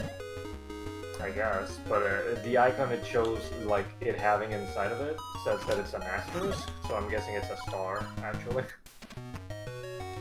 Cause what? That would be M, wouldn't it?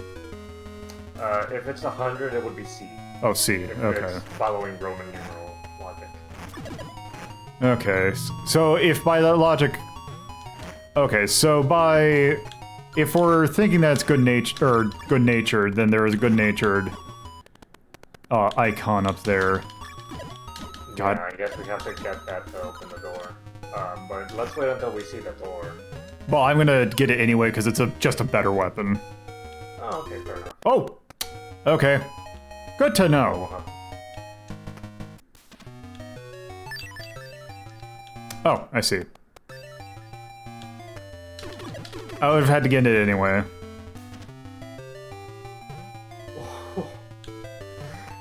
Okay, so you can get crushed sideways. Great. Yep.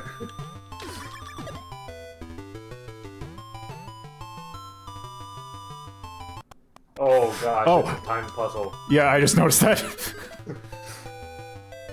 A very slow time puzzle, but a time puzzle nonetheless. Yeah, but I mean, isn't it more infuriating when the thing is like almost open, but you're too tall to get through? Yep, also it looks like we were correct. It is a... Oh, well, that's weird. It is a good-natured boss.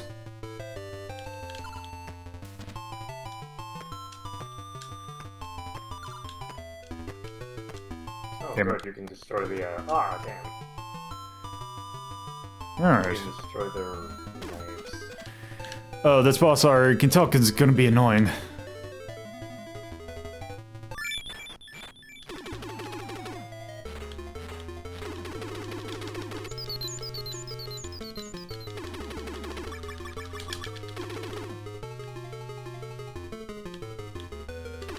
Well, at least you can attack from the ladder.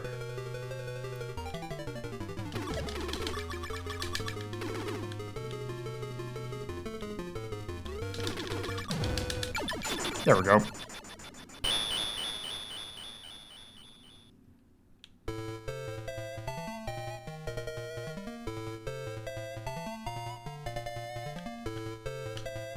Also, I'm just gonna do that just in case.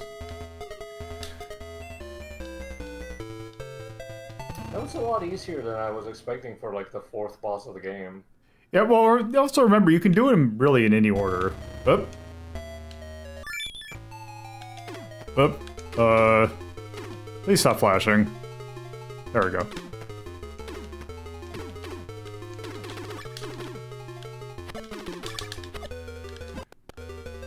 Wait, can I? Okay.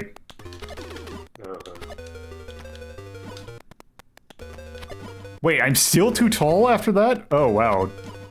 What the hell? How do I dodge that? Okay, there we go. Yeah, what is the point of my crouch if I can't, like, crouch underneath that? There we go. This is a really tricky boss. I think the point of your crouch is just to hit the tiny enemies that spawn in the dungeon. But, Possibly, this but... is ridiculous. Yeah, this is... Are you actually supposed to hit the glowing spinning thing? Yep, that's the... I mean, that's the only thing that I'm getting hit confirmation noises off of. Yep, there we go. I guess you can spend your coins to revive your health if you take too much damage from this, but it would be a lot more fun if you could just dodge.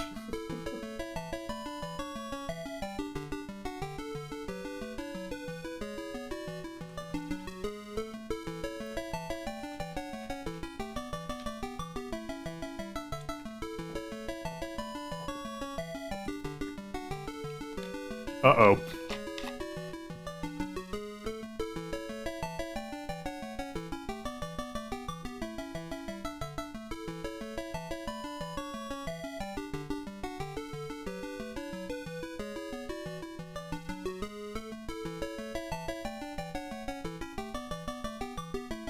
You were Juba Rubens.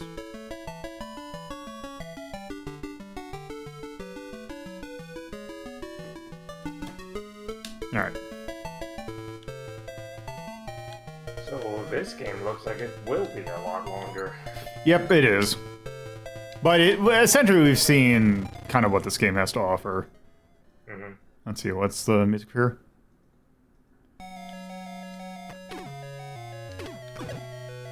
Oh, and because we got through the thing, we are now in good spirits, except we are now also getting our ass kicked. I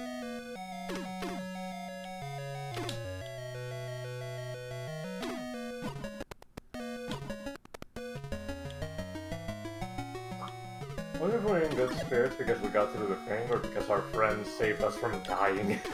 Possibly.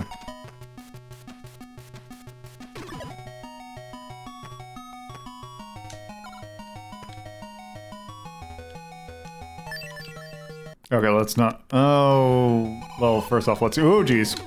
Hold on, I need to see. Okay, that's just fall. Okay. I'm just used to Metal Gear, and it's that being, like, instant death.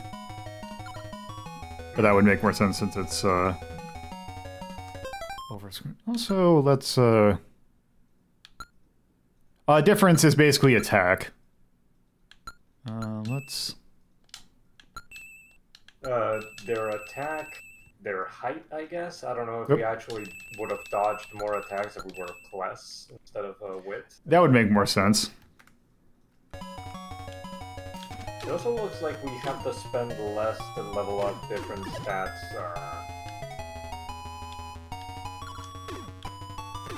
Because class is already 3 speed. So there's that, I guess.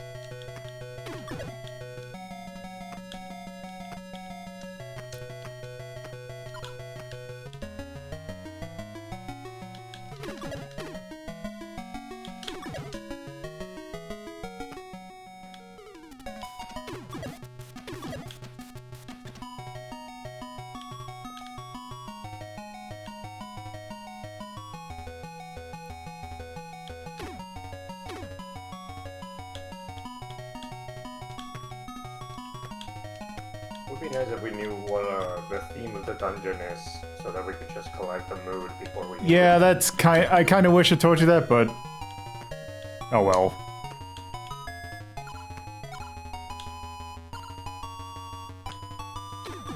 I guess it gives the game another opportunity to get to, like, collect coins from enemy drops. Possibly.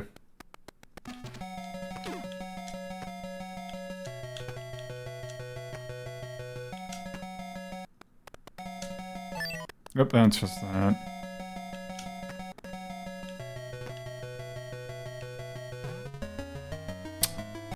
That is Sad Door, I believe. How is it? far away is Sad? Nope. It's a happy. Oh, okay, good.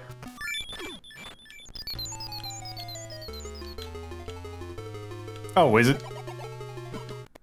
Is it just this boss again, but harder? I guess we'll see.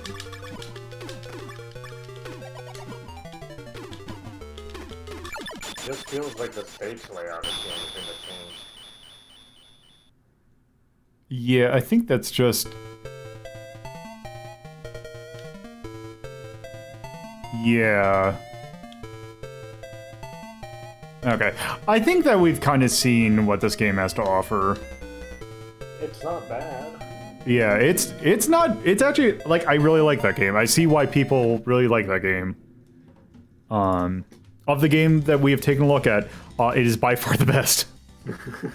Which is not exactly saying much, but also... Sorry to all the other games, but this one's different. I'm gonna start at 7. Let's see. At 7 we have the original Metroid. You have stuff like Master of Darkness. El Viento. I actually might... Castlevania Blood... You know, I actually might play that over a lot of these. Damn. I think we actually might go into 6 territory. Because let's see, what else we got? A lot of Toho games. Sheriff, Rabbit, Hubert, Psychodream, Pochinya. I'm thinking 6. I'm okay with that. Yeah. I'm thinking 6.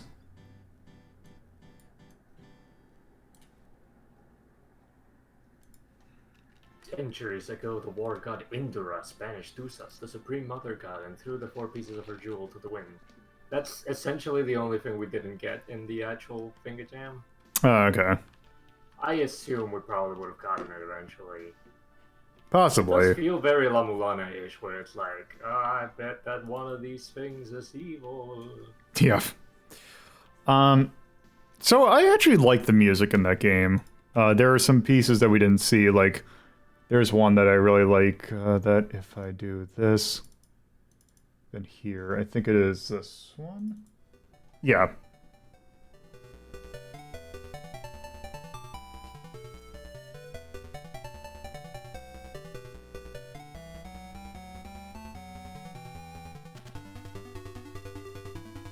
I'm curious about whether or not there actually is a rescue the other character mechanic. Does it mention the... I bet you the manual will mention that. I didn't see it in the manual. Hold on, let's... Well, actually, you know what? I can quick find out. Just go in the game and lose. Let's see how to play. Alright, Klaus, sorry, you're gonna eat shit real quick. Yeah. Use 2 characters, find 4 pieces, cover a secret, 5 rows to door, 4 stages in 1 shrine. Oop. The characters can be changed at any time during the game by leaving through the door. Hold on, I gotta do it this. When a character is hit or trapped by the enemy, then some of his vitality will be deducted. Once his hit rate reaches 0, then he is captured by the demon that haunts the stage. If the other remaining character slays the demon and rescues the captured character, then he will be able to move again. However, if both characters' fight reaches 0, the game is over. Okay, so you have to get to the boss, essentially. okay, that's actually not that bad, but still. Yeah. Also, apparently, you do have to have the same emotion as the demon that you're fighting. That's what I figured. Yeah. Yeah. I like the gameplay of that. It doesn't feel bad. Also, I kind of like the charm of it. Like, I like the weird emotion thing. Even though I feel like it's kind of annoying to kind of give yourself a burden with having like sad or angry. I'm gonna be honest. All I got, like, when you first explained that concept and when I first saw it, all I was thinking of was, oh, so Super Princess Peach stole that idea from me. Yeah, at least it doesn't feel quite as bad as it does in Super Princess Peach.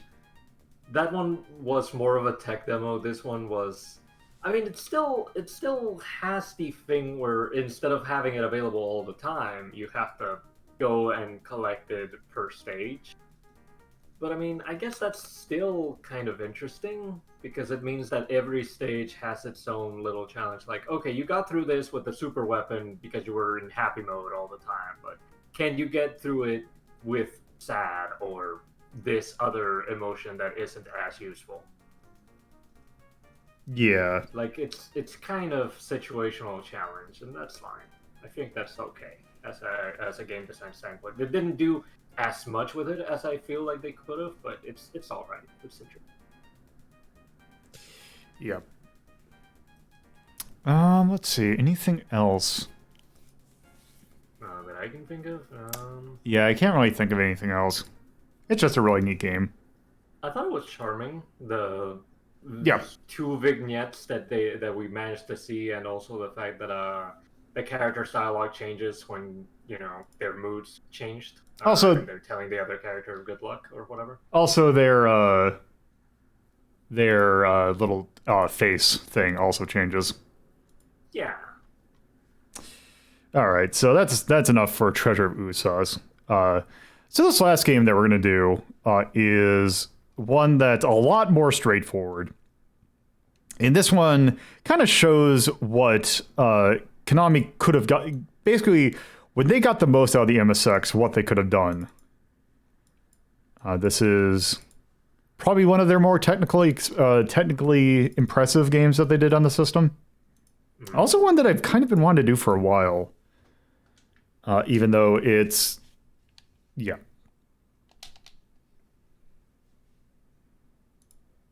Ooh, it actually has a comic. Treasure of Usos or this next game? Space Manbow. It actually has a comic for its intro. Black thingy.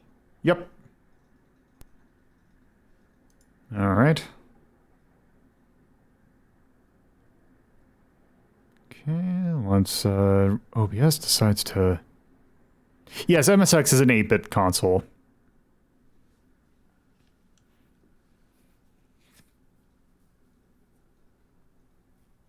And yes, this is Space Manbow. Came out in 1989.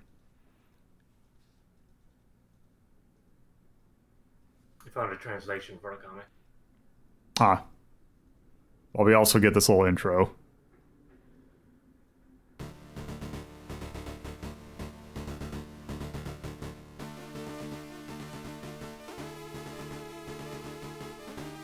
Space State, I guess.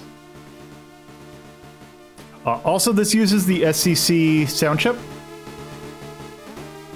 So we get some enhanced sound. Really?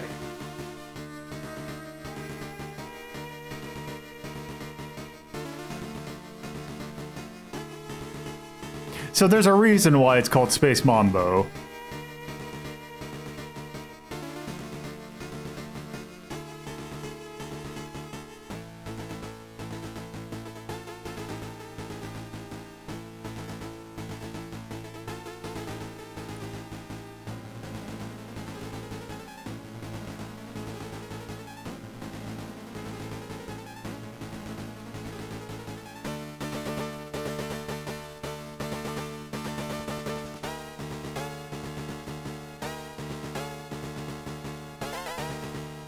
Space.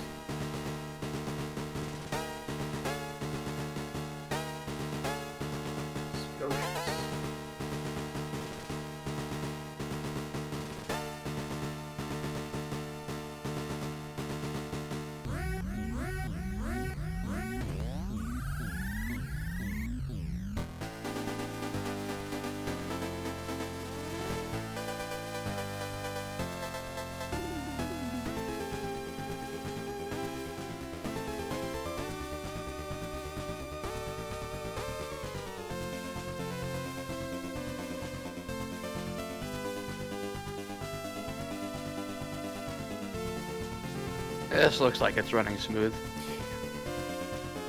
So it's due to the way that the MSX has to handle this kind of thing. The gameplay will not be like that. In fact, they actually managed to do something incredibly impressive on the MSX and have actually decent scrolling. Which you can kind of see how they did it by... if you take a look at like the left and right, you'll see that it's moving weirdly. So it's kind of quote-unquote abusing how it draws sprites to give you the illusion that it's actually scrolling pretty smoothly. Which is rather impressive. But anyway, also you can tell that this is... Control, or is this a... This is a demo. But yeah, as you can see, it is a horizontal shooter. Now I'm in control. So yeah, this is exactly what it looks like. Also, you do have options that you can choose to shoot it either... basically, you can choose the direction that the option shoots in.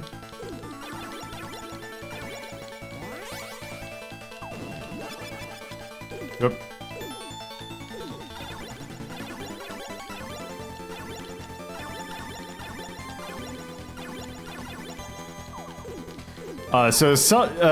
According to some people, usually this is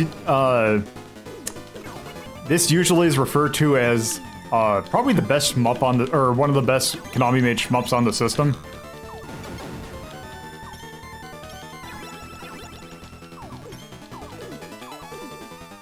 How do you like it so far? I mean, it's a lot better than... Okay, that's not exactly great, but...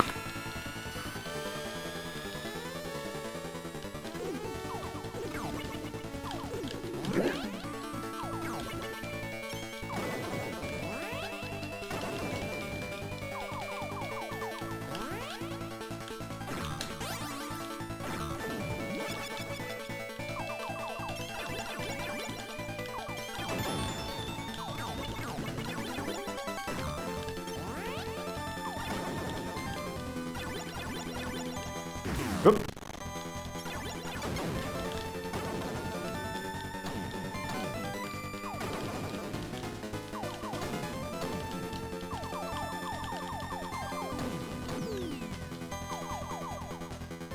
Or you lost your power?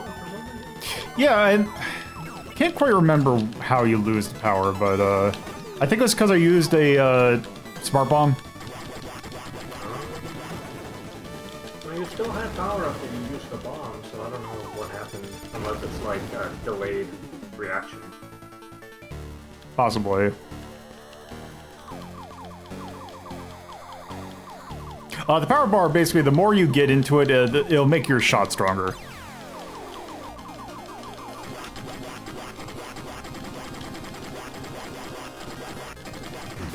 Okay.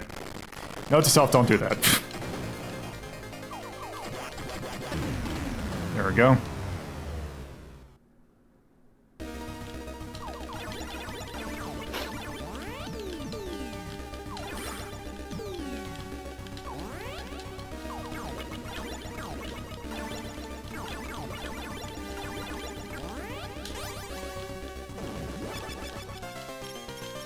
Yeah, we lost another power in between that cutscene transition thing. I don't know what's happening.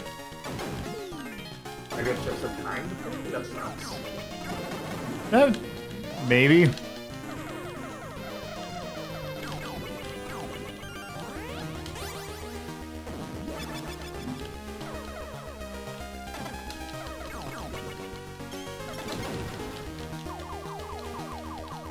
Oh, I think it is timed.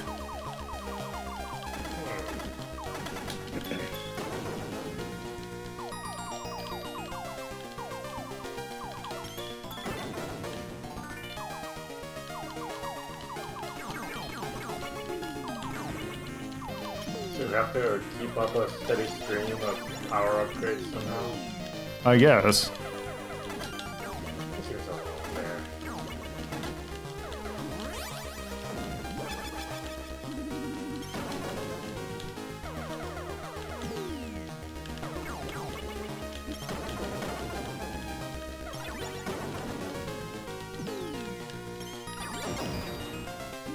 Also, I can definitely tell you that this is much more playable than any of the other Gradius games that are on the system.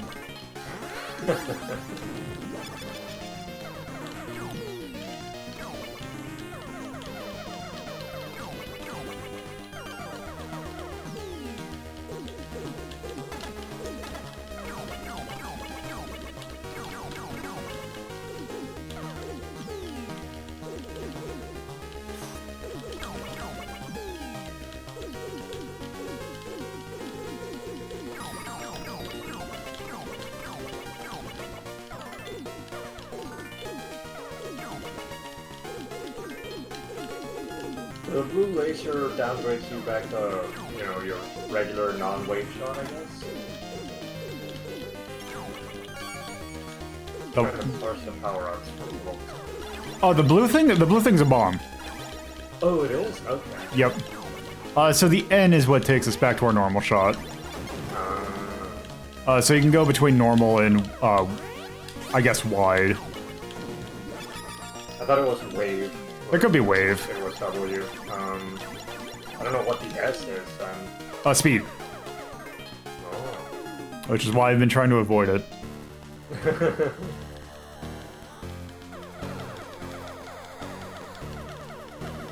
So there's really only 2 levels of power-ups, so it's not too terribly when you die.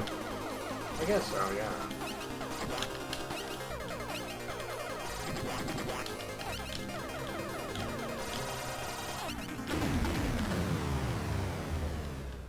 The thing is, since your power-up also goes down just by time, that's what I'm not a fan of, because that's not... Yeah, that's really annoying, actually.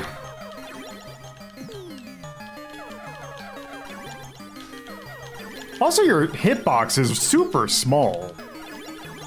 That's a plus, isn't it? It is. It's just very surprising for something of this time. That's fair.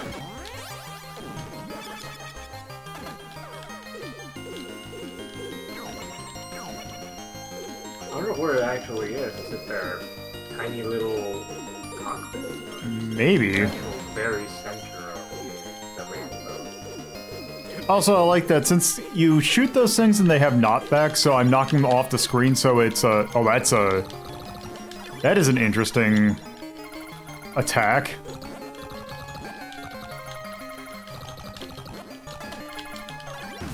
Whoop.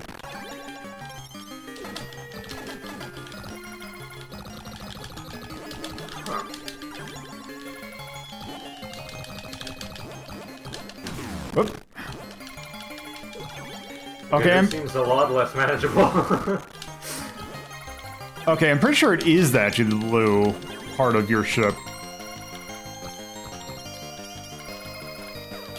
Also, if you're wondering why it's called Manbow, is because the Japanese word for sunfish is, I believe, Manbow.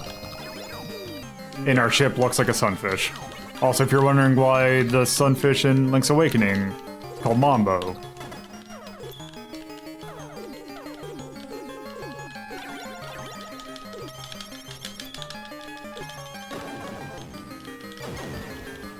There we go. I always thought that the fish in Kirby was a sunfish also. It is. So, Kine, I believe, is a sunfish.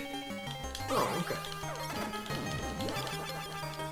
I was just surprised that they didn't make a pun. Having the opportunity to do so again.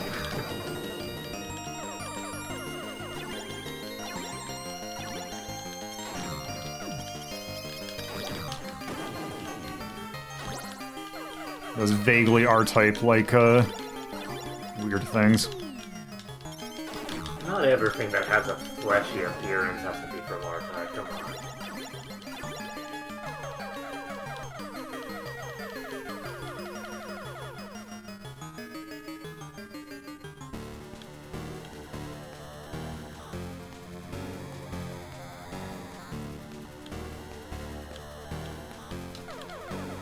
Okay, that's an interesting looking effect. Good point. I'm gonna wait for it. Okay, where is the hit me? There it is. Oh. Oh, it's gonna be. Oh, it's one of these bosses. Yeah, I only occasionally show my weak points. Yep.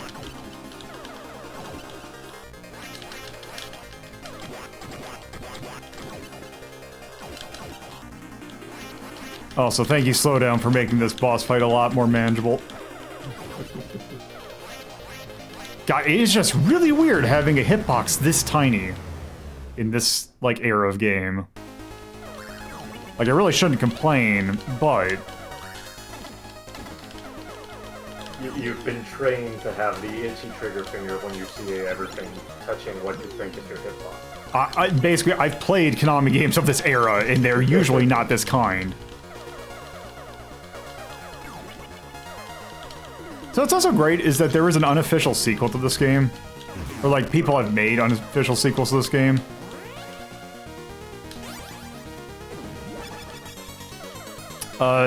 Usually they don't, is the thing, Tyrion, is that they are usually much larger than, like, modern standards. Also, this...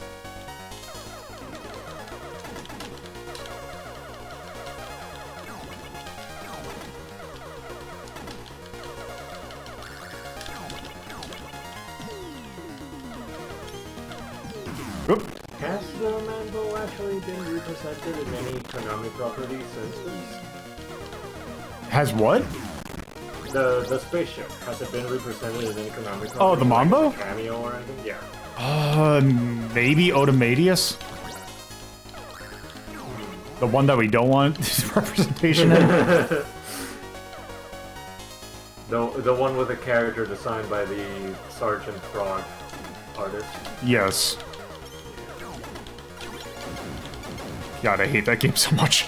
No, Otomadius actually has the complete opposite problem of this game, where it's the complete opposite of this, where your hitbox is absolutely ginormous. Whoop. But at least it has online multiplayer. It does, and also no continues. Also, it's not... We've played a Konami multiplayer game already. Yes, we In have. the form of hardcore. I mean, technically that was an Arc System Works multiplayer, but still. Yeah, but it was Konami published. No, if we're gonna play an online or Konami online multiplayer game for the 360, there is a much better option. Any of the Fightem ups? No, I was thinking of Harmony to Spare. Oh, that's fair. Yeah, Which- that's a good point. Low-key is actually one of the best Castlevania games that came out in that decade. I'm gonna be honest, I have a mixed opinion, because it's great if everyone is playing as Soma.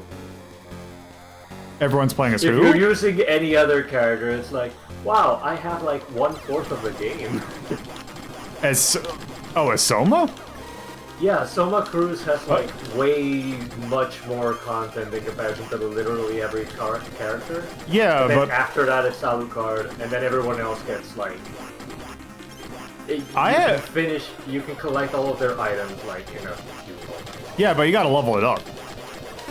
Like I played as And it's PC work, it's not as fun. But with Soma and Alucard, it's like Soma gets all the souls, so you actually get a bunch of customization options if you want to like play differently. But at some point, it's like this is the best equipment. You're just gonna use it for all the bosses to get through it quickly.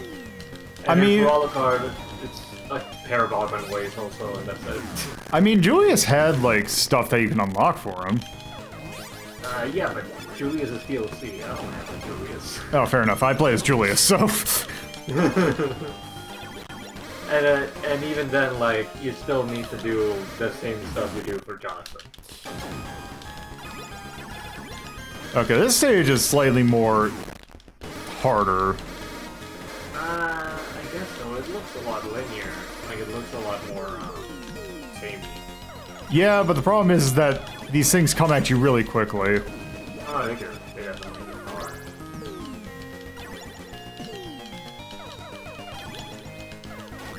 Yeah, your hitbox really is throwing everything off. I like how you rewind it because you're like, there's no way I'm surviving this on the first go. Yeah.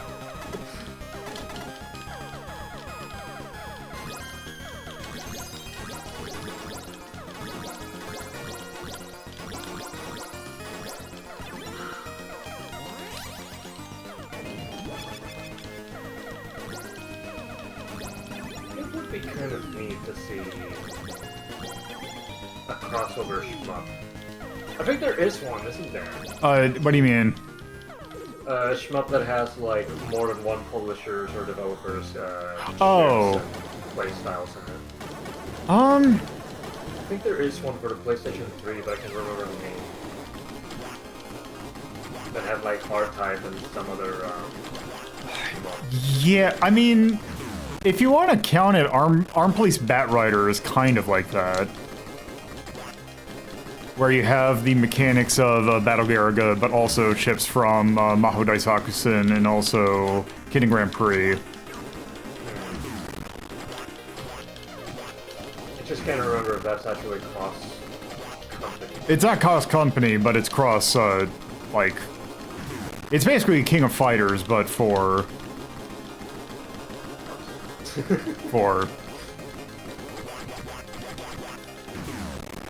Also, this boss fight's really annoying. I'm looking at it and I'm remembering Cinemora a lot just looking at it. I'm not a fan. The Cinemora boss fight that this reminds me of was very busy, very long, and not very interesting to actually play or watch. Oh good, it's shooting faster. Joy. There we go. Sadly, you can't shoot backwards. I mean... You can, but you can't shoot straight backwards. Oh, good, it's one of these. And you can't shoot backwards with your main weapon. No, you can't. I don't know if the options are also powered up by your power bar. They aren't. Maybe they are. Oh, okay. That sucks.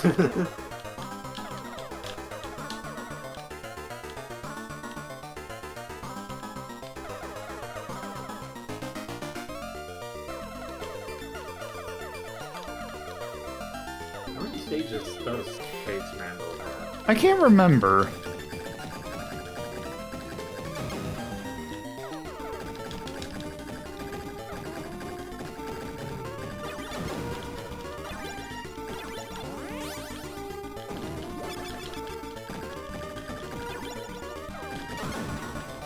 Okay, you know what?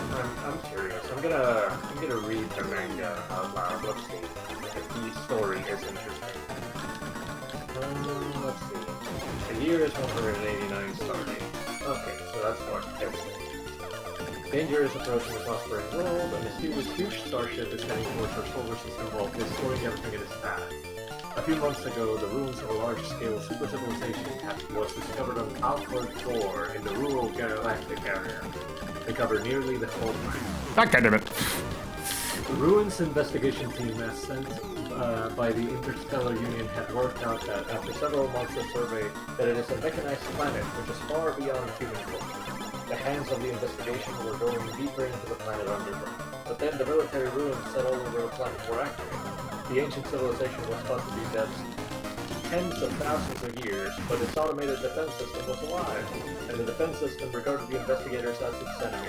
Then the final weapon, a huge spaceship, was sent to the homeland of the team, the solar system. The surface of the spaceship is covered with the ultra-dense material neutronium, and its 100-kilometer radius barrier prevents enemies coming anywhere near it. And the anti-positron energy fire from its gigantic nozzle did not only destroy the Interstellar Union fleet, but also destroyed stars completely as well. Okay. The spaceship was called after its unique form and power far greater than the sun. Sunfish, Manbow in Japanese. Thanks, translators. If nothing is done, our solar system will be destroyed. Cleaver Mew, a former ace pilot in the United Interstellar Force and also an alien star archaeologist, deciphered ancient tomb which Ruins Investigations team left behind. Oh, that was a lot of grammatical mistakes. Concluded that the only way to approach Manbow is by using a warp gate which is said to exist in deep of Alpha 4 ruins underground, which will take you within the force field of Manbow. Okay, so we're not piloting the Space Manbow. We're fighting against the Space Manbow, which is apparently bigger than we are. Huh. Cleaver decided to assign himself for this mission. The spaceship he uses is a successor which was dug out of Alpha 4 ruins and holds equal powers as Manbow despite its small size. What? Head cleaver stops Space Manbow from destroying our solar system. Okay, so what? I don't know. Our tiny Manbow is equal in strength to the giant Manbow, I guess. Wait. Sure.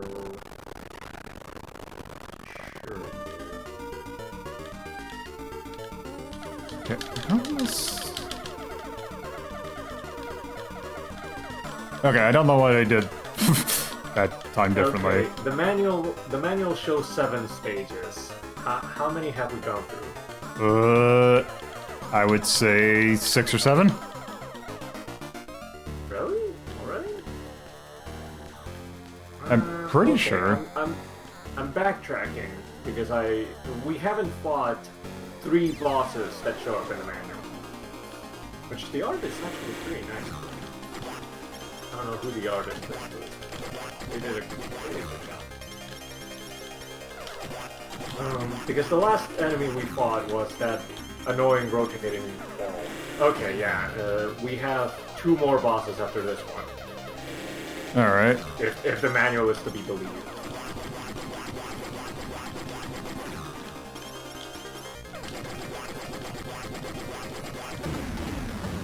I really wish I understood what we're fighting.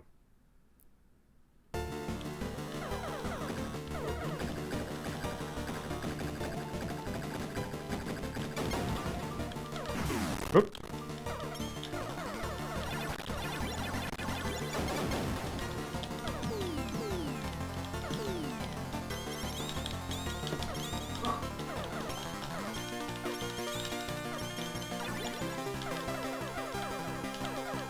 You know, I'm surprised that we didn't fight any Moai heads.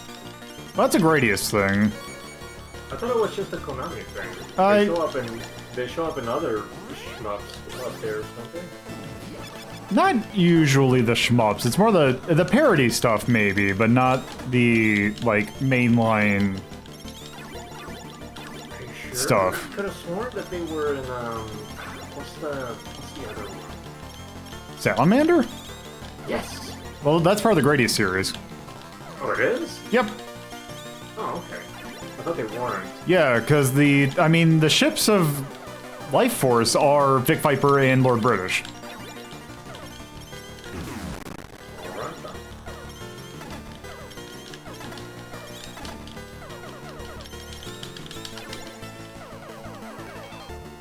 Not sure why it isn't called Gradius here.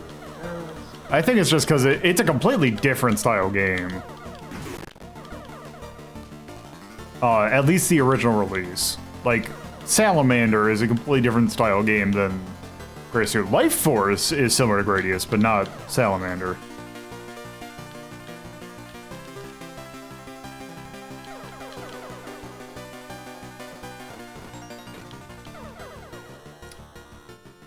Okay, this looks... Yeah, this is final boss.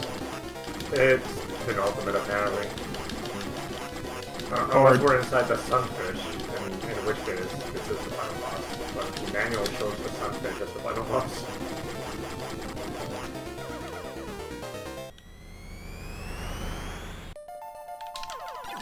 Man, the artwork in the manual makes this look intensely less Geiger-esque. It's still unsettling to look at, but it looks less, creepy?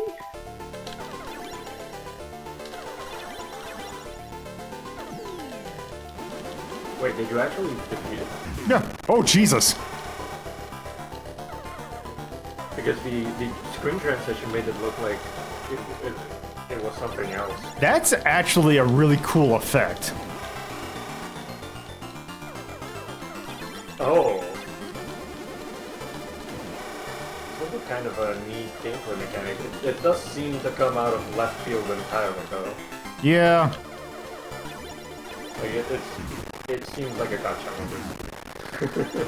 Kind of, especially since they don't give an indicator on where the beam's going to come from. It looks like it tracks you. So it just seems like one of those things, like, you better be behind cover if you're moving around. Whoop. Yeah, it is tracking you. It definitely is. Alright.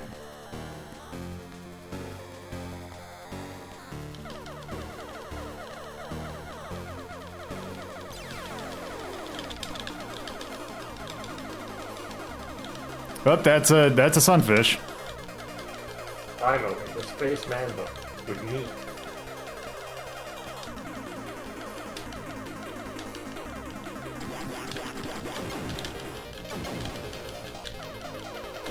Okay, it's gonna do the entire.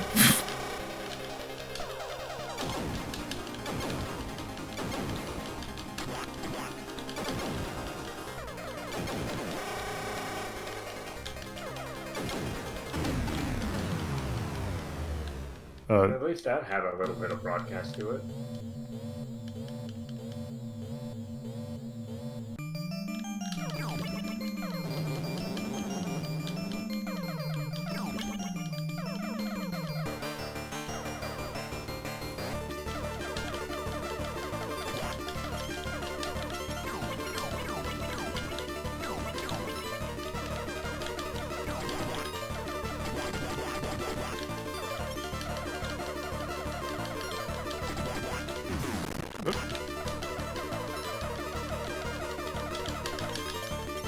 You know, for it being like a planet that's supposed to be mechanical, this looks surprisingly organic. Is that it? I don't know. Yep.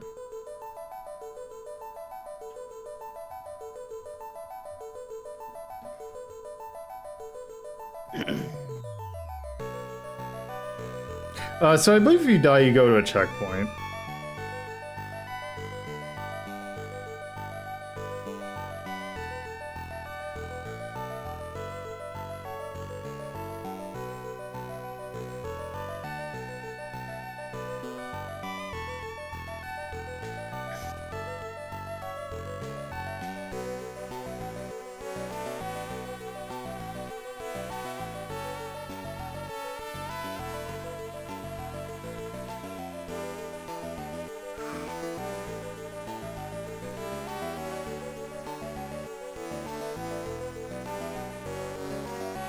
Well, you saved Earth, or the solar system, I guess.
There we go.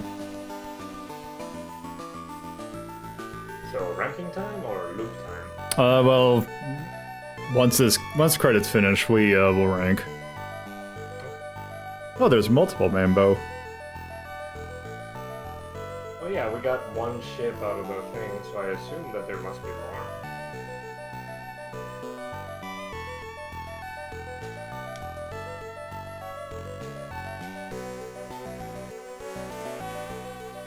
Our researchers learned nothing.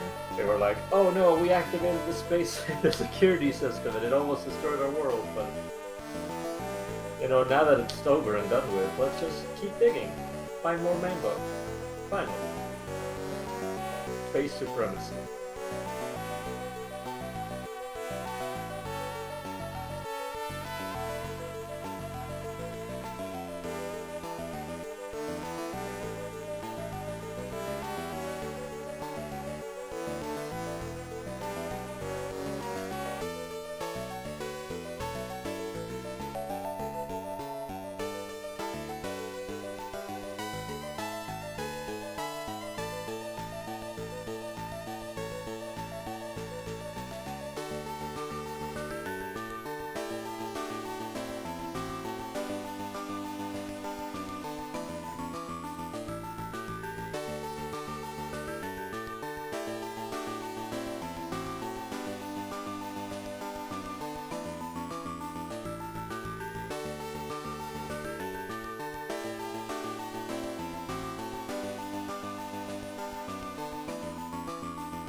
Alright, is there anything else here? What you mean? Oh, there we go. I was just thinking, when's the credits gonna end? What do we get? Oh, we get loop 2. Okay. I figured it's Konami. Yep. Up. Alright, so Space Manbow. It's it is a very good... It is probably one of the best shmups on the platform. Which is not saying much. But it's still a pretty good game. I'm just kind of wondering, where do we... let's see, do we have any Konami shmups in 7?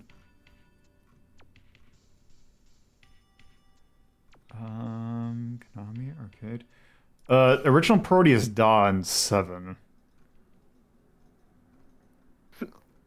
We also got Kid Dracula.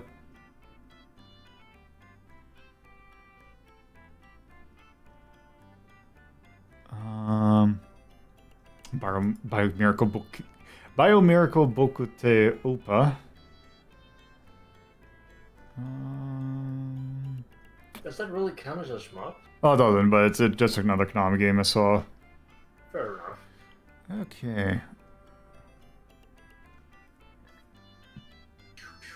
Well, let's see. We got Oshaberry, Proteus.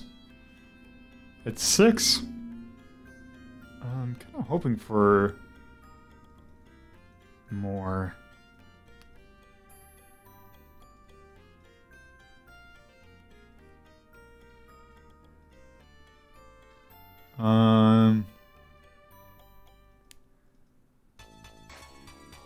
Let's see. You know what? Actually, I can do this.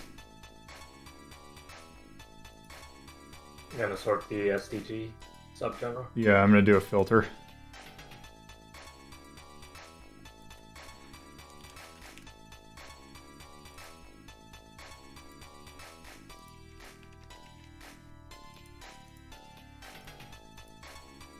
Oop.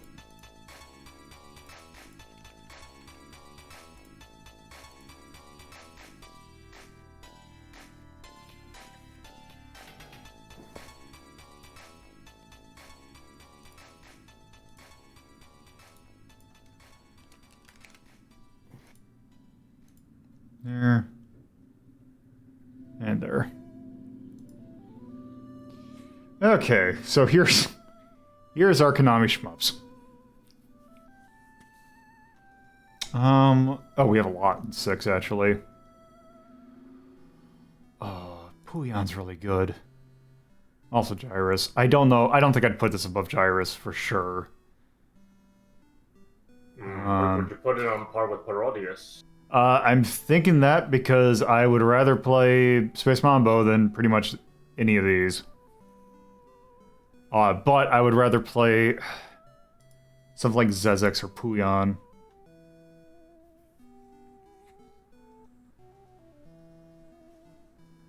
So 7? Yeah, I'm taking 7. Wait, who invalidated all the me? So Torpo. Damn it, Torpo. Alright. Let's see. Okay, so I like the music in that. Also, I kind of like the art in that too. Gameplay is pretty standard. I feel like the improvements in scrolling deserve some recognition. But I don't know what I would use for that. I don't know if that would just go I think I have like a technical achievement thing. Oops, not that. Oh, that's me, Delta Charms. Technical achievement.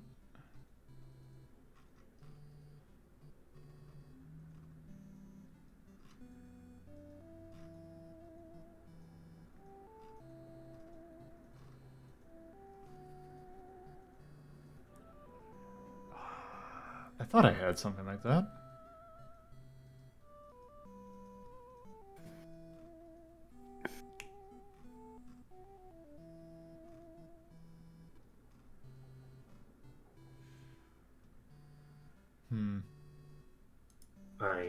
Maybe I can just do, like, a wrench. Okay. That one doesn't look great, but no, I can maybe one day replace it with something that looks better. Other than that, I don't think there's really that much else to say for it. Yeah, it was a serviceable shmup. The power bar, I thought I would hate it more, but they give you fine. The barrier for powered up shot is pretty like lenient, so it's not the end of the world if you get killed. The tiny hitbox is a godsend. Yeah. Also has the thing that Gradius 3 SNES has, where it's the technical limitations of it getting slow, a little bit chuggy at some point, actually kind of helps. I don't know if that means that we should put like an EC indicator on their difficulty, because it's still a shmup. It's definitely not easy. It's just yeah. So, I think that's good for Space Manbow. And I think we've had a good amount of games, so I think that we could probably call it and you get a little bit more time in your day. So I don't even remember what the other game that you wanted to show off was going to be. It was probably some of the Hyper Olympic games, and I don't want to kill my fingers. So yeah. So with that, let's talk about what we're doing tomorrow. And we got a doozy tomorrow. Let's do. What song do I want to use? Let's see. What do you sound like? That works. Actually, no. Let's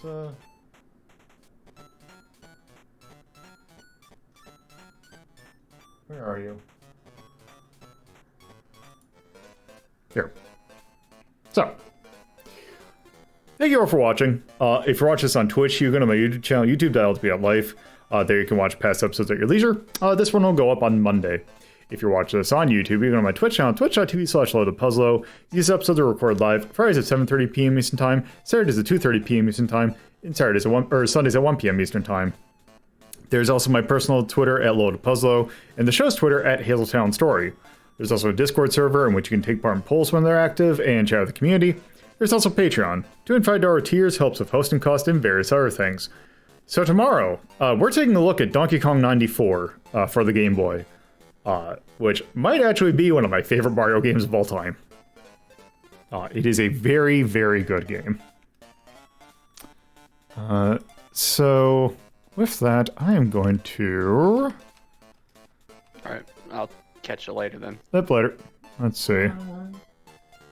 Let's see, who is streaming? I'll be. Oh, yes. I will send you all over to Axe. Later. Later. Bye.